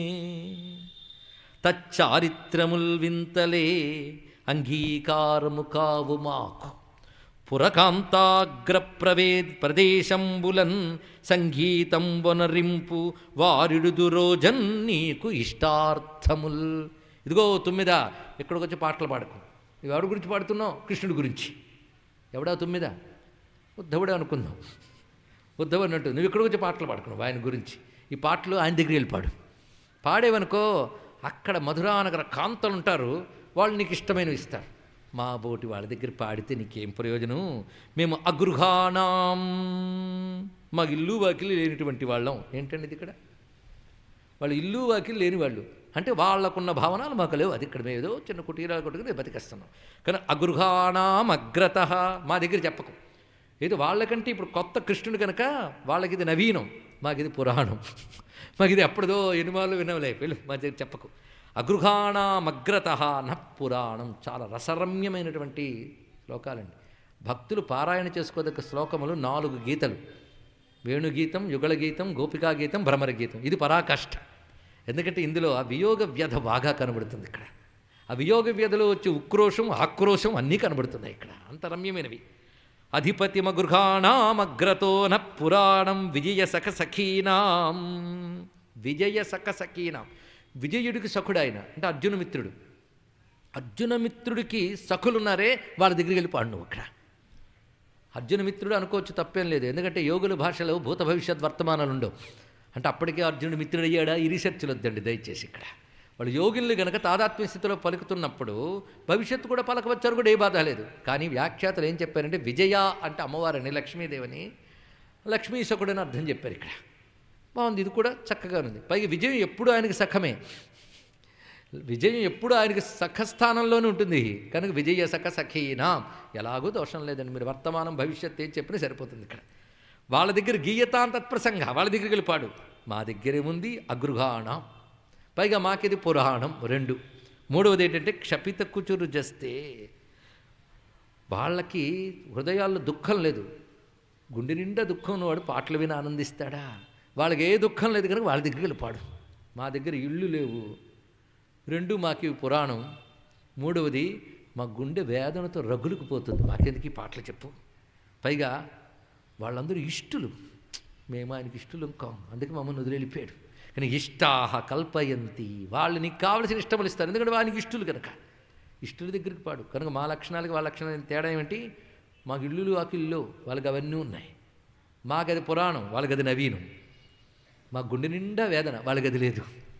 వాళ్ళు ఆయనకి ఇష్టలు, మేము ఆయన ఇష్టలు, ఏం చేస్తాం? ఇది చెప్పి ఊరుకున్నారండి. ఇక్కడ నిజానికి అగృహాణం అనే మాటకు వీళ్ళు ఇల్లు వాకిళ్ళు లేవని కాదు, గృహబంధములు పరిత్యజించిన వారు. నువ్వు చెప్పే గాథ పురాణం, పురాపి నవం పురాణం. ఎన్నిమార్లు విన్నా నిత్య నూతనంగా ఉండే పాటే మీరు పాడేది. పైగా సనాతనమైన భగవత్కథ పురాణములు ఎందుకు కీర్తించబడుతున్న కథయే. పైగా మా హృదయం నిండా వేదన ఉన్నదయ్యా. ఆయన మమ్మల్ని ఇష్టులుగా స్వీకరించాలనే వేదన ఉన్నది అని చెప్తున్నారు. పాడకు పాడకు అని అంటున్నారు, కానీ పాడడం ఆపిస్తే మరోసారి పాడంటారు. అటువంటి వారు వీరు ఇక్కడ. ఎందుకంటే మన దీనికి సంబంధించిన ఒక గాథని మనం ముందే చెప్పుకున్న వ్రజవాసన అర్థం చేసుకోవడానికి. ఒక గోపిక ధ్యానం చేస్తుంటే నారదుడు వచ్చాడు. ఏంటమ్మా కృష్ణుని ధ్యానం చేస్తున్నావంటే, కాదు మర్చిపోవడానికి ప్రయత్నిస్తున్నాను అందుట. ఆవిడ ఏమర్థం అవుతుందండి ఎవరికి? మర్చిపోవడానికి ప్రయత్నిస్తున్నాడు, మరవలేకపోతుందిట. యోగులు క్షణకాలం పట్టుకోవడానికి ఎంతో కష్టపడే భగవానుణ్ణి మనస్సులోంచి పంపించడానికి కష్టపడుతుందని ఎంత గొప్ప ఆవిడండి ఆవిడికి. ఆవిడ పాదాలకు దండం పెట్టాడు. అప్పుడు రాసేట భక్తి సూత్రాలు చూడండి ఇక్కడ, అంత విశేషమైన అంశం. దివి భువిచ రసాయాం కాస్త్రియస్తద్దురాపా కపట రుచిరహాస భ్రూ విజృంభస్య యాస్యు చరణరజ ఉపాస్తే యస్య భూతిర్వయంకా అపి చ కృపణ పక్షే హ్యుత్తమ శ్లోక శబ్ద. మీ వాడితో ఒకటి చెప్పు, ఆయన మేమొక లెక్క కాదు. సర్వ జగత్తులో ఉన్నటువంటి స్త్రీలందరూ దివి భువి చ, సర్వ జగత్తుల యందు కూడాను, రసాయాం రసాతలమునందు కూడా, ముల్లోకాల్లో ఉన్నటువంటి స్త్రీలు ఎవరైనా సరే ఆయన యొక్క కనుబొమల విరుపుకో చిరు నవ్వుకో దేనికో లొంగిపోతారంతే. మేమైనా ఆశ్చర్యం, మేము ఆయనకు లొంగిపోయామని ప్రత్యేకంగా చెప్పనక్కర్లేదు. ముల్లోకాల్లో ఎవరినైనా లొంగ తీసుకోగలిగే కళలు ఆయన దగ్గరున్నా. అవేంటో తెలుసా? కపట రుచిర హాస భ్రూ విజృంభస్య. కపటమైన రుచిరమైన, కపటం అంటే ఏదో మోసం అనొచ్చుగా, మళ్ళీ రుచిరమేంటి? అంత ప్రకాశవంతమైనటువంటి నవ్వు కనుబొమల కదలికలు కలిగినటువంటి వాడు. ఈ వర్ణన చేస్తుంటే ఆ నవ్వు ఆ కనుబొమలు వీళ్ళ మనస్సులో కదులుతున్నాయి. అది ఆయన అంతా ధ్యానిస్తున్నారు. పైగా ఆయన దగ్గర ఉన్న లక్షణములు కపటము రుచిరము రెండు ఉన్నాయట. ఇది ఈశ్వరు లక్షణం అండి రెండు. కపటం అంటే తాను ఈ జగమంతా తానయ్యుంటూ తనని తెలియనివ్వకుండా మరుగుపరిచాడుగా, అదే కపటం అన్నారు ఇక్కడ. అలాగ నూరుకున్నాడా, ప్రతి దానిలో సద్రూపుడే ప్రకాశిస్తున్నాడు కనుక రుచిరం అన్నారు ఇక్కడ. కపట రుచిర రెండూ కలిగినటువంటి వాడై ఆ రెండు భావాలు నాలో ఉన్నాయనే నవ్వుతూ ఉంటాడైనా. కనుబొమ్మల కదలికలతో జగత్తుని శాసించేటువంటి వాడు ఇక్కడ. ఎవరికేమవుతాడయ్యా? యదువుల యందు చుట్టము లతాంగుల యందున భర్త ద్వారకాస్పదులకు వారికిన్ ప్రభువు భక్తుల పాలిటి కామధేనువు. ఆ ఎదుకుల మౌళి ఏదియగు అన్నియునవు, మరి ఏది కాడు ఎయ్యదియును కాడు, తత్ప్రభు దృగంతపు వెన్నెల సర్వమై చనున్నన్నారు విశ్వనాథ వారు శృంగార వీధిలో. అది ఏం పట్టనట్టుంటాడైనా. అది కపట రుచిర హాస భ్రూ విజృంభస్య యాస్యు. అటువంటి వాడు ఇలాగ సర్వ జీవులను ఆకర్షించేవాడని చెప్పడం దీనిలో ఉన్నటువంటి అర్థం. అయితే స్త్రీలను ఆకర్షిస్తాడని చెప్పడం అర్థం ఏంటి? స్త్రీభావానికి మనం అర్థం చెప్పుకున్నాం. ఒకటి ఆశ్రయ అర్పణ భావములే స్త్రీ. అందుకు భక్తి ఎప్పుడు స్త్రీభావంతోనే చెప్పబడుతుంది. ఆశ్రయము అర్పణము. అంతేకాదు స్త్రీభావం కలవారే అందరయ్యా అన్నాడు ఒక మహానుభావుడు. ఎందుకంటే స్త్రీ అనే శబ్దంలో ఏముందో చూడండి, సకార తకార రకారములు అంటే సత్వరజస్తమో గుణాత్మకమైన జీవులందరూ ఆయన యొక్క చూపులలో లొంగినటువంటి వారే. కనుక ప్రపంచంలో ముల్లోకాల్లో ఆయన ధరిని ఆకర్షించగలడు. కనుక మేమొక్కరమే ఆయన చేత ఆకర్షింపబడ్డామని ప్రత్యేకంగా చెప్పక్కర్లేదు. ఆకర్షింపబడకపోతే బాధపడాలి, కానీ ఆకర్షింపబడ్డం సహజం. ఆకర్షించడం ఆయన లక్షణం. ఏం చేస్తాం? ఆకర్షిస్తాడు. అందుకే అయ్యో మమ్మల్ని వదిలేడని బాధపడక్కర్లేదు, ముల్లోక వాళ్ళని పట్టుకుంటాడు. అలాంటి వాడి పాదపద్మాల ధూళిని పట్టుకుని ఆ తల్లి సేవించుకుంటుంది. చరణరజ ఉపాస్తే యస్య భూతిర్వయంకా. మాటిమాటిగా లక్ష్మీదేవిని ఎందుకు తలుచుకోవాలండి? రాధా సమేత కృష్ణ అంతే. ఇక్కడ ఆ తల్లిని తలుచుకుంటూ కృప తొందరగా వస్తుంది. ఒక్క మాట చెప్పవయ్యా, ఉత్తమ శ్లోక అని బిరుదు ఆయనకుంది. ఉత్తమ శ్లోక శబ్దం ఎవరికి వర్తిస్తుందో చెప్పు ఆయనకి. ఊరికిన పొగడ్తలు పొందితే సరిపోదు. కృపణపక్షేహి దీనుల పట్ల దయ చూపించినప్పుడే ఆయన ఉత్తమ శ్లోక శబ్దం సార్థకమవుతుందని చెప్పు అని చెప్తున్నారు ఇక్కడ. ఆ దీనులు ఎవరు? మేమే. విసృజ శిరసి పాదం వేద్మ్యహం చాటుకారై అనునయ విదుషస్తేభ్యేత్య దౌత్యైర్ముకుందాత్ స్వకృత ఇహ విసృష్టాపత్యపత్యన్యలోకా వ్యసృజత కృతచేతా కిన్ను సంధేయమస్మిన్. వ్యసృజత్ అకృతచేతా కిన్ను సంధేయమస్మిన్. నువ్వు ఆ స్వామితో మేము సంధి చేసుకోవాలని రాయిబారిని నడపడానికి వచ్చావా? ఒక్కడి చెప్పు. ఆయన మోసగాడు. నువ్విప్పుడు అనునయ విదుష, మమ్మల్ని ఎలా లొంగ తీసుకోవాలని నైపుణ్యంతో మళ్ళీ కాళ్ళను ముట్టుకోవడానికి వస్తున్నావు చూడు. వెళ్ళి ఇక్కడి నుంచి నేను అక్కవిని ఎలా కట్టిపెట్టు ఉన్నాను ఇక్కడ. అంటే అర్థం, ఈ కపటాలు కట్టిపెట్టు. చాటుకారై అనునయ విదుష, ప్రియవచనాలతో అనునయించడంలో పండితుడవైన నీ చేతలు మాకు తెలుసులే. వ్యసురుజ వ్యసురుజత్ అకృతచేతా కిన్ను సంధేయమస్మిన్. ఆ చపల చిత్తుడైన కృష్ణుడు అన్నారు ఇక్కడ. అంటే ఒక దగ్గర స్థిరంగా ఉండాడు, అందుకే మమ్మల్ని వదిలి వెళ్ళిపోయాడు. అందుకు అతని కోసం మేమేం చేసాం అతను మర్చిపోయాడు. విసృష్ట అపత్య పతి అన్యలోకా. ఆయన కోసం అన్నీ విడిచిపెట్టి మేము ఉన్నాము సుమా, అది ఆయన మర్చిపోయాడు. అలాంటి వారిని వదిలిపోయి వెళ్ళిపోయాడంటే చపల చిత్తుడిగాకి ఇంకేమంటాం ఆయన్ని? స్థిరత్వం లేనివాడు. అకృతచేతాహ. అకృతచేతాహ అనే మాటకి అసలు చిత్త వికారములు లేనివాడని కూడా అర్థం సరిపోతుంది యోగపరంగా, రెండూ సరిపోతాయి ఇక్కడ. అటువంటి వాడు, పైగా అటువంటి వానితో మేము ఏం సంధి చేసుకుంటాం చెప్పు, ఎలా కలుస్తాం చెప్పు అని చెప్తూ కాలుని విడిచిపెట్టుంటున్నాను. విసృజ చిరసి పాదం, నువ్వు ఈ కాలుని విడిచిపెట్టు అని చెప్పడంలో ఉద్దేశం ఏంటి? తుమ్మిద మొదట వచ్చినప్పుడే కాలుని విడిచిపెట్టుంటున్నారు అంటే ఆ తుమ్మిద గోపికల కాళ్ళు పట్టుకోవడానికి వచ్చిందండి ఇక్కడ. ఎందుకంటే తర్వాత ఈయన పట్టుకుంటాడు అసలు ఈ తుమ్మిదిగాడు ఉద్ధవుడు. కనుక భక్తులు తలవాల్చి నమస్కరించవలసినటువంటి మహాభక్త యోగినుల పాదములు కనుకనే తుమ్మిది అక్కడికి వచ్చింది. అది పాదం దగ్గరికి వచ్చింది. అందుకే పాదం వదులు ఏ ముఖం దగ్గరికి వెళ్ళొచ్చుగా, పాదం దగ్గరికే ఎందుకు వెళ్ళిందా తుమ్మిదా అంటే పట్టుకోవలసిన పాదములమ్మ వివి అని తుమ్మిది చాటుతోంది ఇక్కడ. పాపం వీళ్ళకి తమ గొప్పతనం తాము ఒప్పుకోరుగా, బతిమలాడడానికి వచ్చుతోంది అనుకున్నారు ఇక్కడ. ఎందుకంటే ఎప్పటికీ కాళ్ళ బేరానికి లేకపోతే కాళ్ళ మీద పడతారట. అలాగ అనునయ కోవిదత్వం చూపిస్తున్నది అనుకున్నారు ఇక్కడ. మృగయరివ కపీంద్రం వివ్యధే లుబ్ధధర్మా స్త్రియమకృత విరూపాం స్త్రీజిత కామయానాం బలిమపి బలిమత్వా వెష్టయధ్వాంక్షవద్యః తదలమసిత సఖ్యైః దుస్త్యజస్తత్కథార్థః. ఈ యోగినులు ఎప్పుడు వాళ్ళు గారు, అనేక యుగాలు వాళ్ళు, మర్చిపోవద్దు. అందుకే రామావతారంలో కూడా ఆయన చూశారుగా, ఆ కథలు పరామర్శ చేస్తున్నారు ఇక్కడ. ఆయన అంతేలే, వేటగాడిలా నిలబడి ఒక మానవుడిని వేటధర్మంతో కొట్టాడు. అంటే ధర్మం ఉంది అక్కడ. అదే ధర్మం లుబ్ధ ధర్మ, వేటగాడి ధర్మం చూపించాడు. ఎందుకంటే నువ్వు జంతువుని వేటాడతారు, యుద్ధం చేస్తారా, అందుకు కొట్టాను అన్నాడు. సరిపోయింది అక్కడిక్కడ. కానీ వేటగాడి ధర్మం పట్టుకుని చాటు నుంచి కొట్టాడుగా, అలా బాధ పెట్టాడు అప్పుడు. అంతేకాదు ఇంకో పని కూడా చేశాడు ఆయన. ఒక స్త్రీ మోజుపడి వస్తే తాను మరొక స్త్రీ యొక్క వలలో పడి ఆ ముక్కు చెవులు కోయించాడు, వికృత రూపం చేశాడు. స్త్రియమకృత విరూపాం స్త్రీజిత కామయానాం అంటే ఒక స్త్రీని సమర్థించుకుంటూ ఇంకొక స్త్రీని బాధపెట్టాడు ఆయన. అదేవిధంగా లుబ్ధధర్మాన్ని అనుసరించి వేటగాడిని కొట్టాడు. కానీ వాళ్ళు యోగులు కదండి, మాటలు చక్కగా ఉంటాయి. వివ్యధే లుబ్ధధర్మ, వివ్యధే లుబ్ధధర్మ, లుబ్ధధర్మంతో కొట్టాడు ఆ లుబ్ధధర్ముడు. వివ్యధే అలుబ్ధధర్మ, ఇందులో సంధిలో ఆ కూడా ఉంది. ఆయనకి అలా లుబ్ధధర్మం లేవయ్యా అని చెప్పడం ఇక్కడ. మరి ఇవి ఎందుకన్నారంటే ప్రేమ అండి. ప్రేమ ఉన్నప్పుడు వాళ్ళు లోకంలో దుష్టులు నిందించడం వేరు, ప్రేమతో ఉన్నవాళ్ళు సోల్లుంఠనం అంటారు దీన్ని. ఎత్తి పొడుపు, ఇదంతా కూడా ఎత్తి పొడుపుతో అంటున్నారు ఇక్కడ. అంతే కదా, ఒక స్త్రీని రక్షించడం కోసం మరో స్త్రీ యొక్క రూపాన్ని వికృతం చేశాడు. అంతేకాదు ఆ బలిచక్రవర్తిని తక్కువ చేశాడా, వెళ్ళి 3 అడుగులని చెప్పి మొత్తం ఆక్రమించాడు. మోసం ఆయనకు అలవాటేలే. మొత్తానికి మేము ఈ నల్లవాడి దగ్గర ఉండమన్నారు. అసిత సఖ్యై అన్నారు ఇక్కడ. ఈ అసిత సఖ్యం మాకొద్దు. అసిత సఖ్యం అంటే నల్లవాడితో స్నేహం వద్దు, చాలా ప్రమాదం. ఎందుకంటే వీడిని నమ్మకూడదు ఈ నల్లవాడిని. అసిత సఖ్యై, చక్కటి మాట వేశారు. నల్లవాడి స్నేహం అంటే ఇక్కడ నల్లవాడు అంటే ధర్మబద్ధంగా వెళ్తే తెల్లవాడు, ధర్మం అతిక్రమిస్తే నల్లవాడు అని అర్థం. ఇవన్నీ కూడా ధర్మం అతిక్రమించాడు. ఏమి అంత స్వామిని పట్టుకుని ధర్మం అతిక్రమించాడంటే మరి ఆయన్నే నమ్ముకుని అన్నీ వదిలేసిన వాళ్ళు వెళ్ళిపోవడం ధర్మమా? అందుకు ధర్మం అతిక్రమించాడు కానీ నల్లవాడు అంటా ఉన్నారు ఇక్కడ.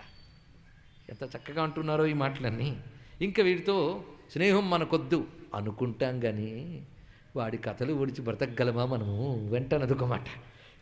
దుస్త్యజస్తత్కథార్థ, చక్కటి మాట అన్నాడు. తత్కథార్థములు అంటే ఆయన కథలు. కథలంటే మనం అనేకమాలు చెప్పుకున్నాం. ఆయన గురించిన కబుర్లు, ఈ మాట చాలా బాగుంటుంది ఇక్కడ. ఆయన గురించిన కబుర్లు, ఆయన రూపము, ఆయన లీలలు, ఆయన గుణములు, ఆయన మహిమలు, అవి దుస్త్యజ, విడిచిపెట్టలేం. వాడితో మాకు స్నేహం వద్దు కానీ వాడి గురించి విడిచిపెట్టలేం అనడంలో ఎంత ఆర్తి. మమ్మల్ని వదిలిపెట్టమని మేము వదిలేస్తాం అనడం కాదు, వదలలేకపోతున్నాం అనుకోవడం. వాళ్ళ యొక్క భక్తి అంత గొప్పది.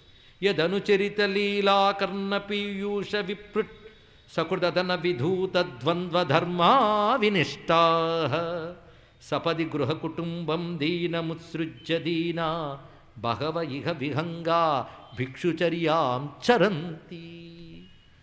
మేము చాలా చరిత్రలు తిరగవేశాం. ఈయన కథ కాస్త అమృత బిందువు అంది, పెదా మహా అమృతమైతే అందులో ఒక బిందువు. అంటే ఈయన కథ అనబడే అమృతంలో ఒక్క బిందువు తాగిన వాళ్ళు కూడా బాగుపడలేదయ్యా అన్నాడు అక్కడ. ఎవరు బాగుపడలేదు. ఎందుకంటే ఎవరైతే ఈయన కథామృత బిందువు పానం చేశారో వాళ్ళు ద్వంద్వ ధర్మాలు వదిలేశారు. గృహాలు కుటుంబాలు వదిలేసి పక్షుల్లాగా భిక్షుకుల్లాగా తిరుగుతున్నారు పడి అన్నారు. ఇక్కడ ఎంత రమ్యమైన భావం చెప్పారు ఇక్కడ. దీని అర్థం ఏంటి? భగవత్కథ సరిగ్గా పానం చేసిన వారు అశాశ్వతమై నిస్సారమైనటువంటి గృహ కుటుంబాది ద్వంద్వధర్మముల్ని విడిచిపెట్టి హాయిగా పక్షుల్లాగా ఎగురుతారు, ఏ బంధం లేకుండా. భగవయిక వ్యూహంగా భిక్షుచర్యాంచరంతి, భిక్షత్తుకు తిరుగుతారు. అవునా అండి? మరి అసుకుడు ఎవరు? ఆయన కథామృత పానం చేత భగవత్తత్వం తెలియడం చేతనే భిక్షుకుడు అయ్యాడు. కనుక భగవత్కథ విన్నవాళ్ళు అల్పములై నిస్సారములైన విషయములు పరిత్యజించి పక్షులు వలె సంచరిస్తారు. ఈయనో పక్షి, సుకుడు కదా. పక్షులు ఏమిటో, పక్షులకి వేదాంతానికి ఉన్నటువంటి అర్థం మొత్తం వేదంలో కొంత భాగమంతా తిత్తిరిపక్షులే చెప్పాయి, అంతేకాదు మొత్తం మార్కండేయ పురాణం అంతా పక్షులు చెప్పిన కథే కదండి.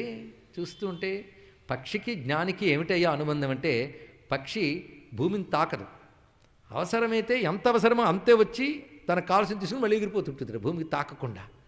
అలాగే లోకానికి తాకకుండానే లోకంలో తిరుగుతూ శరీర స్థితికి తగ్గట్టుగా ఎంత అవసరమో అంతే తీసుకుంటూ అంటకుండా తిరిగేటువంటి జ్ఞానుల్ని పక్షులతో పోలుస్తారు.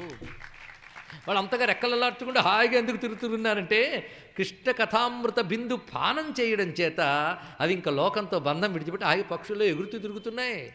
మహా ఆకలిస్తే భిక్షని ఎత్తుకుంటాయి తప్ప ప్రపంచంతో సంబంధం పెట్టుకోవు. కనుక భిక్షుకులైన వారు ఏ భగవత్తత్వ జ్ఞానం చేత భిక్షుకులయ్యారో, ఏ భగవత్తత్వ మాధుర్యం చేత పక్షుల్లా లోకానికి అంటకుండా తిరుగుతున్నారో అటువంటి భగవంతుడు మా కృష్ణుడు అని చెప్పడం. ఇప్పుడు దీన్ని నిందంటారా స్తుతంటారా? అన్యాపదేశంగా కృష్ణతత్వ వ్యాఖ్యానం చేస్తున్నారు గోపికలు ఇక్కడ.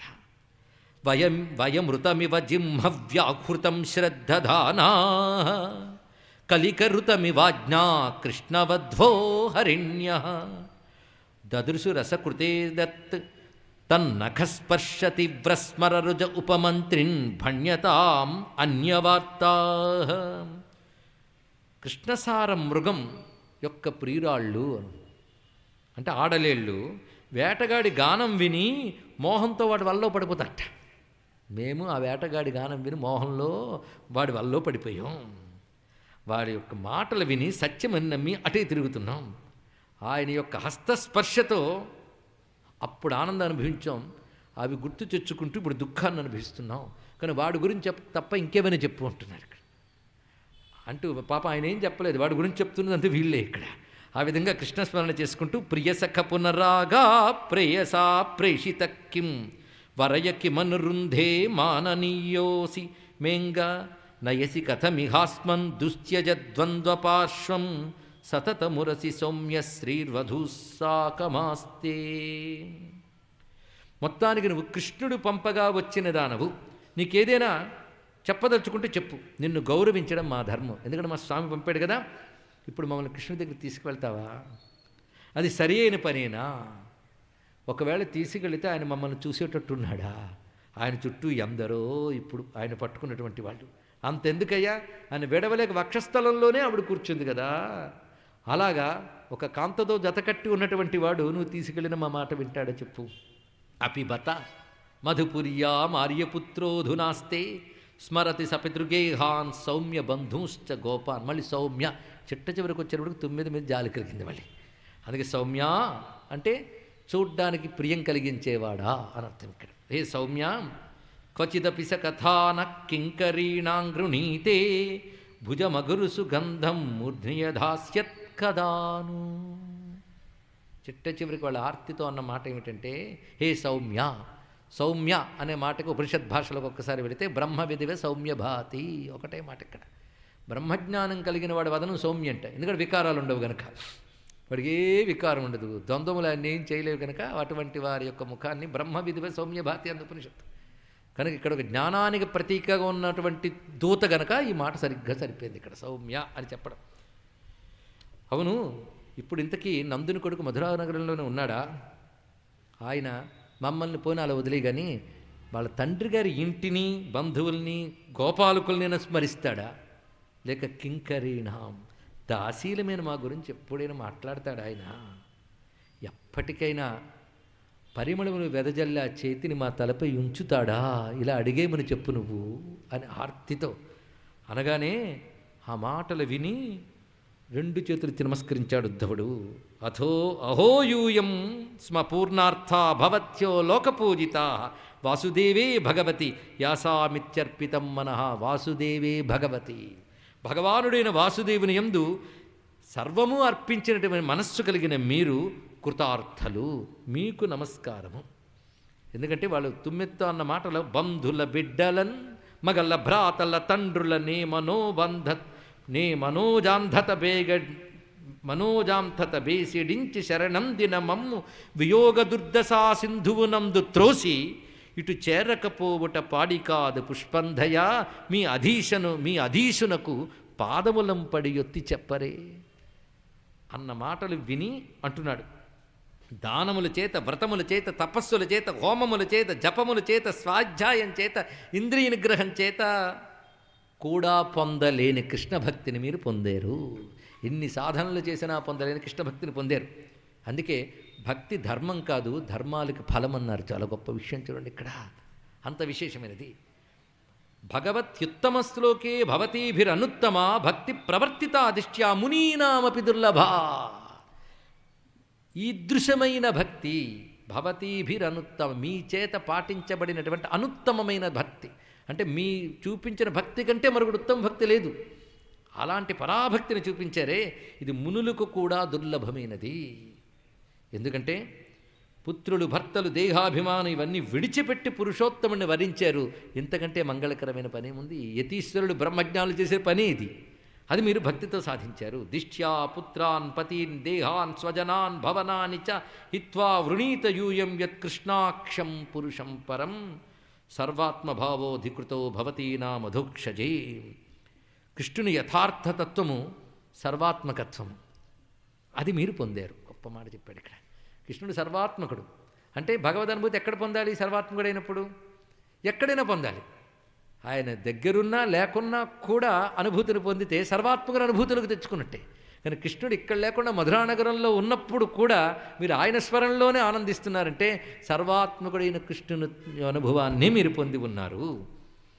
మీ విరహంతో మీరు మాటిన మాటలు నాకు అనుగ్రహము. కానీ కృష్ణుడు మీకు సందేశానికి పంపించాడని నేను అనుకున్నాను, కానీ మీ ద్వారా నాకు సందేశం ఇచ్చాడని తెలుస్తుంది ఇక్కడ.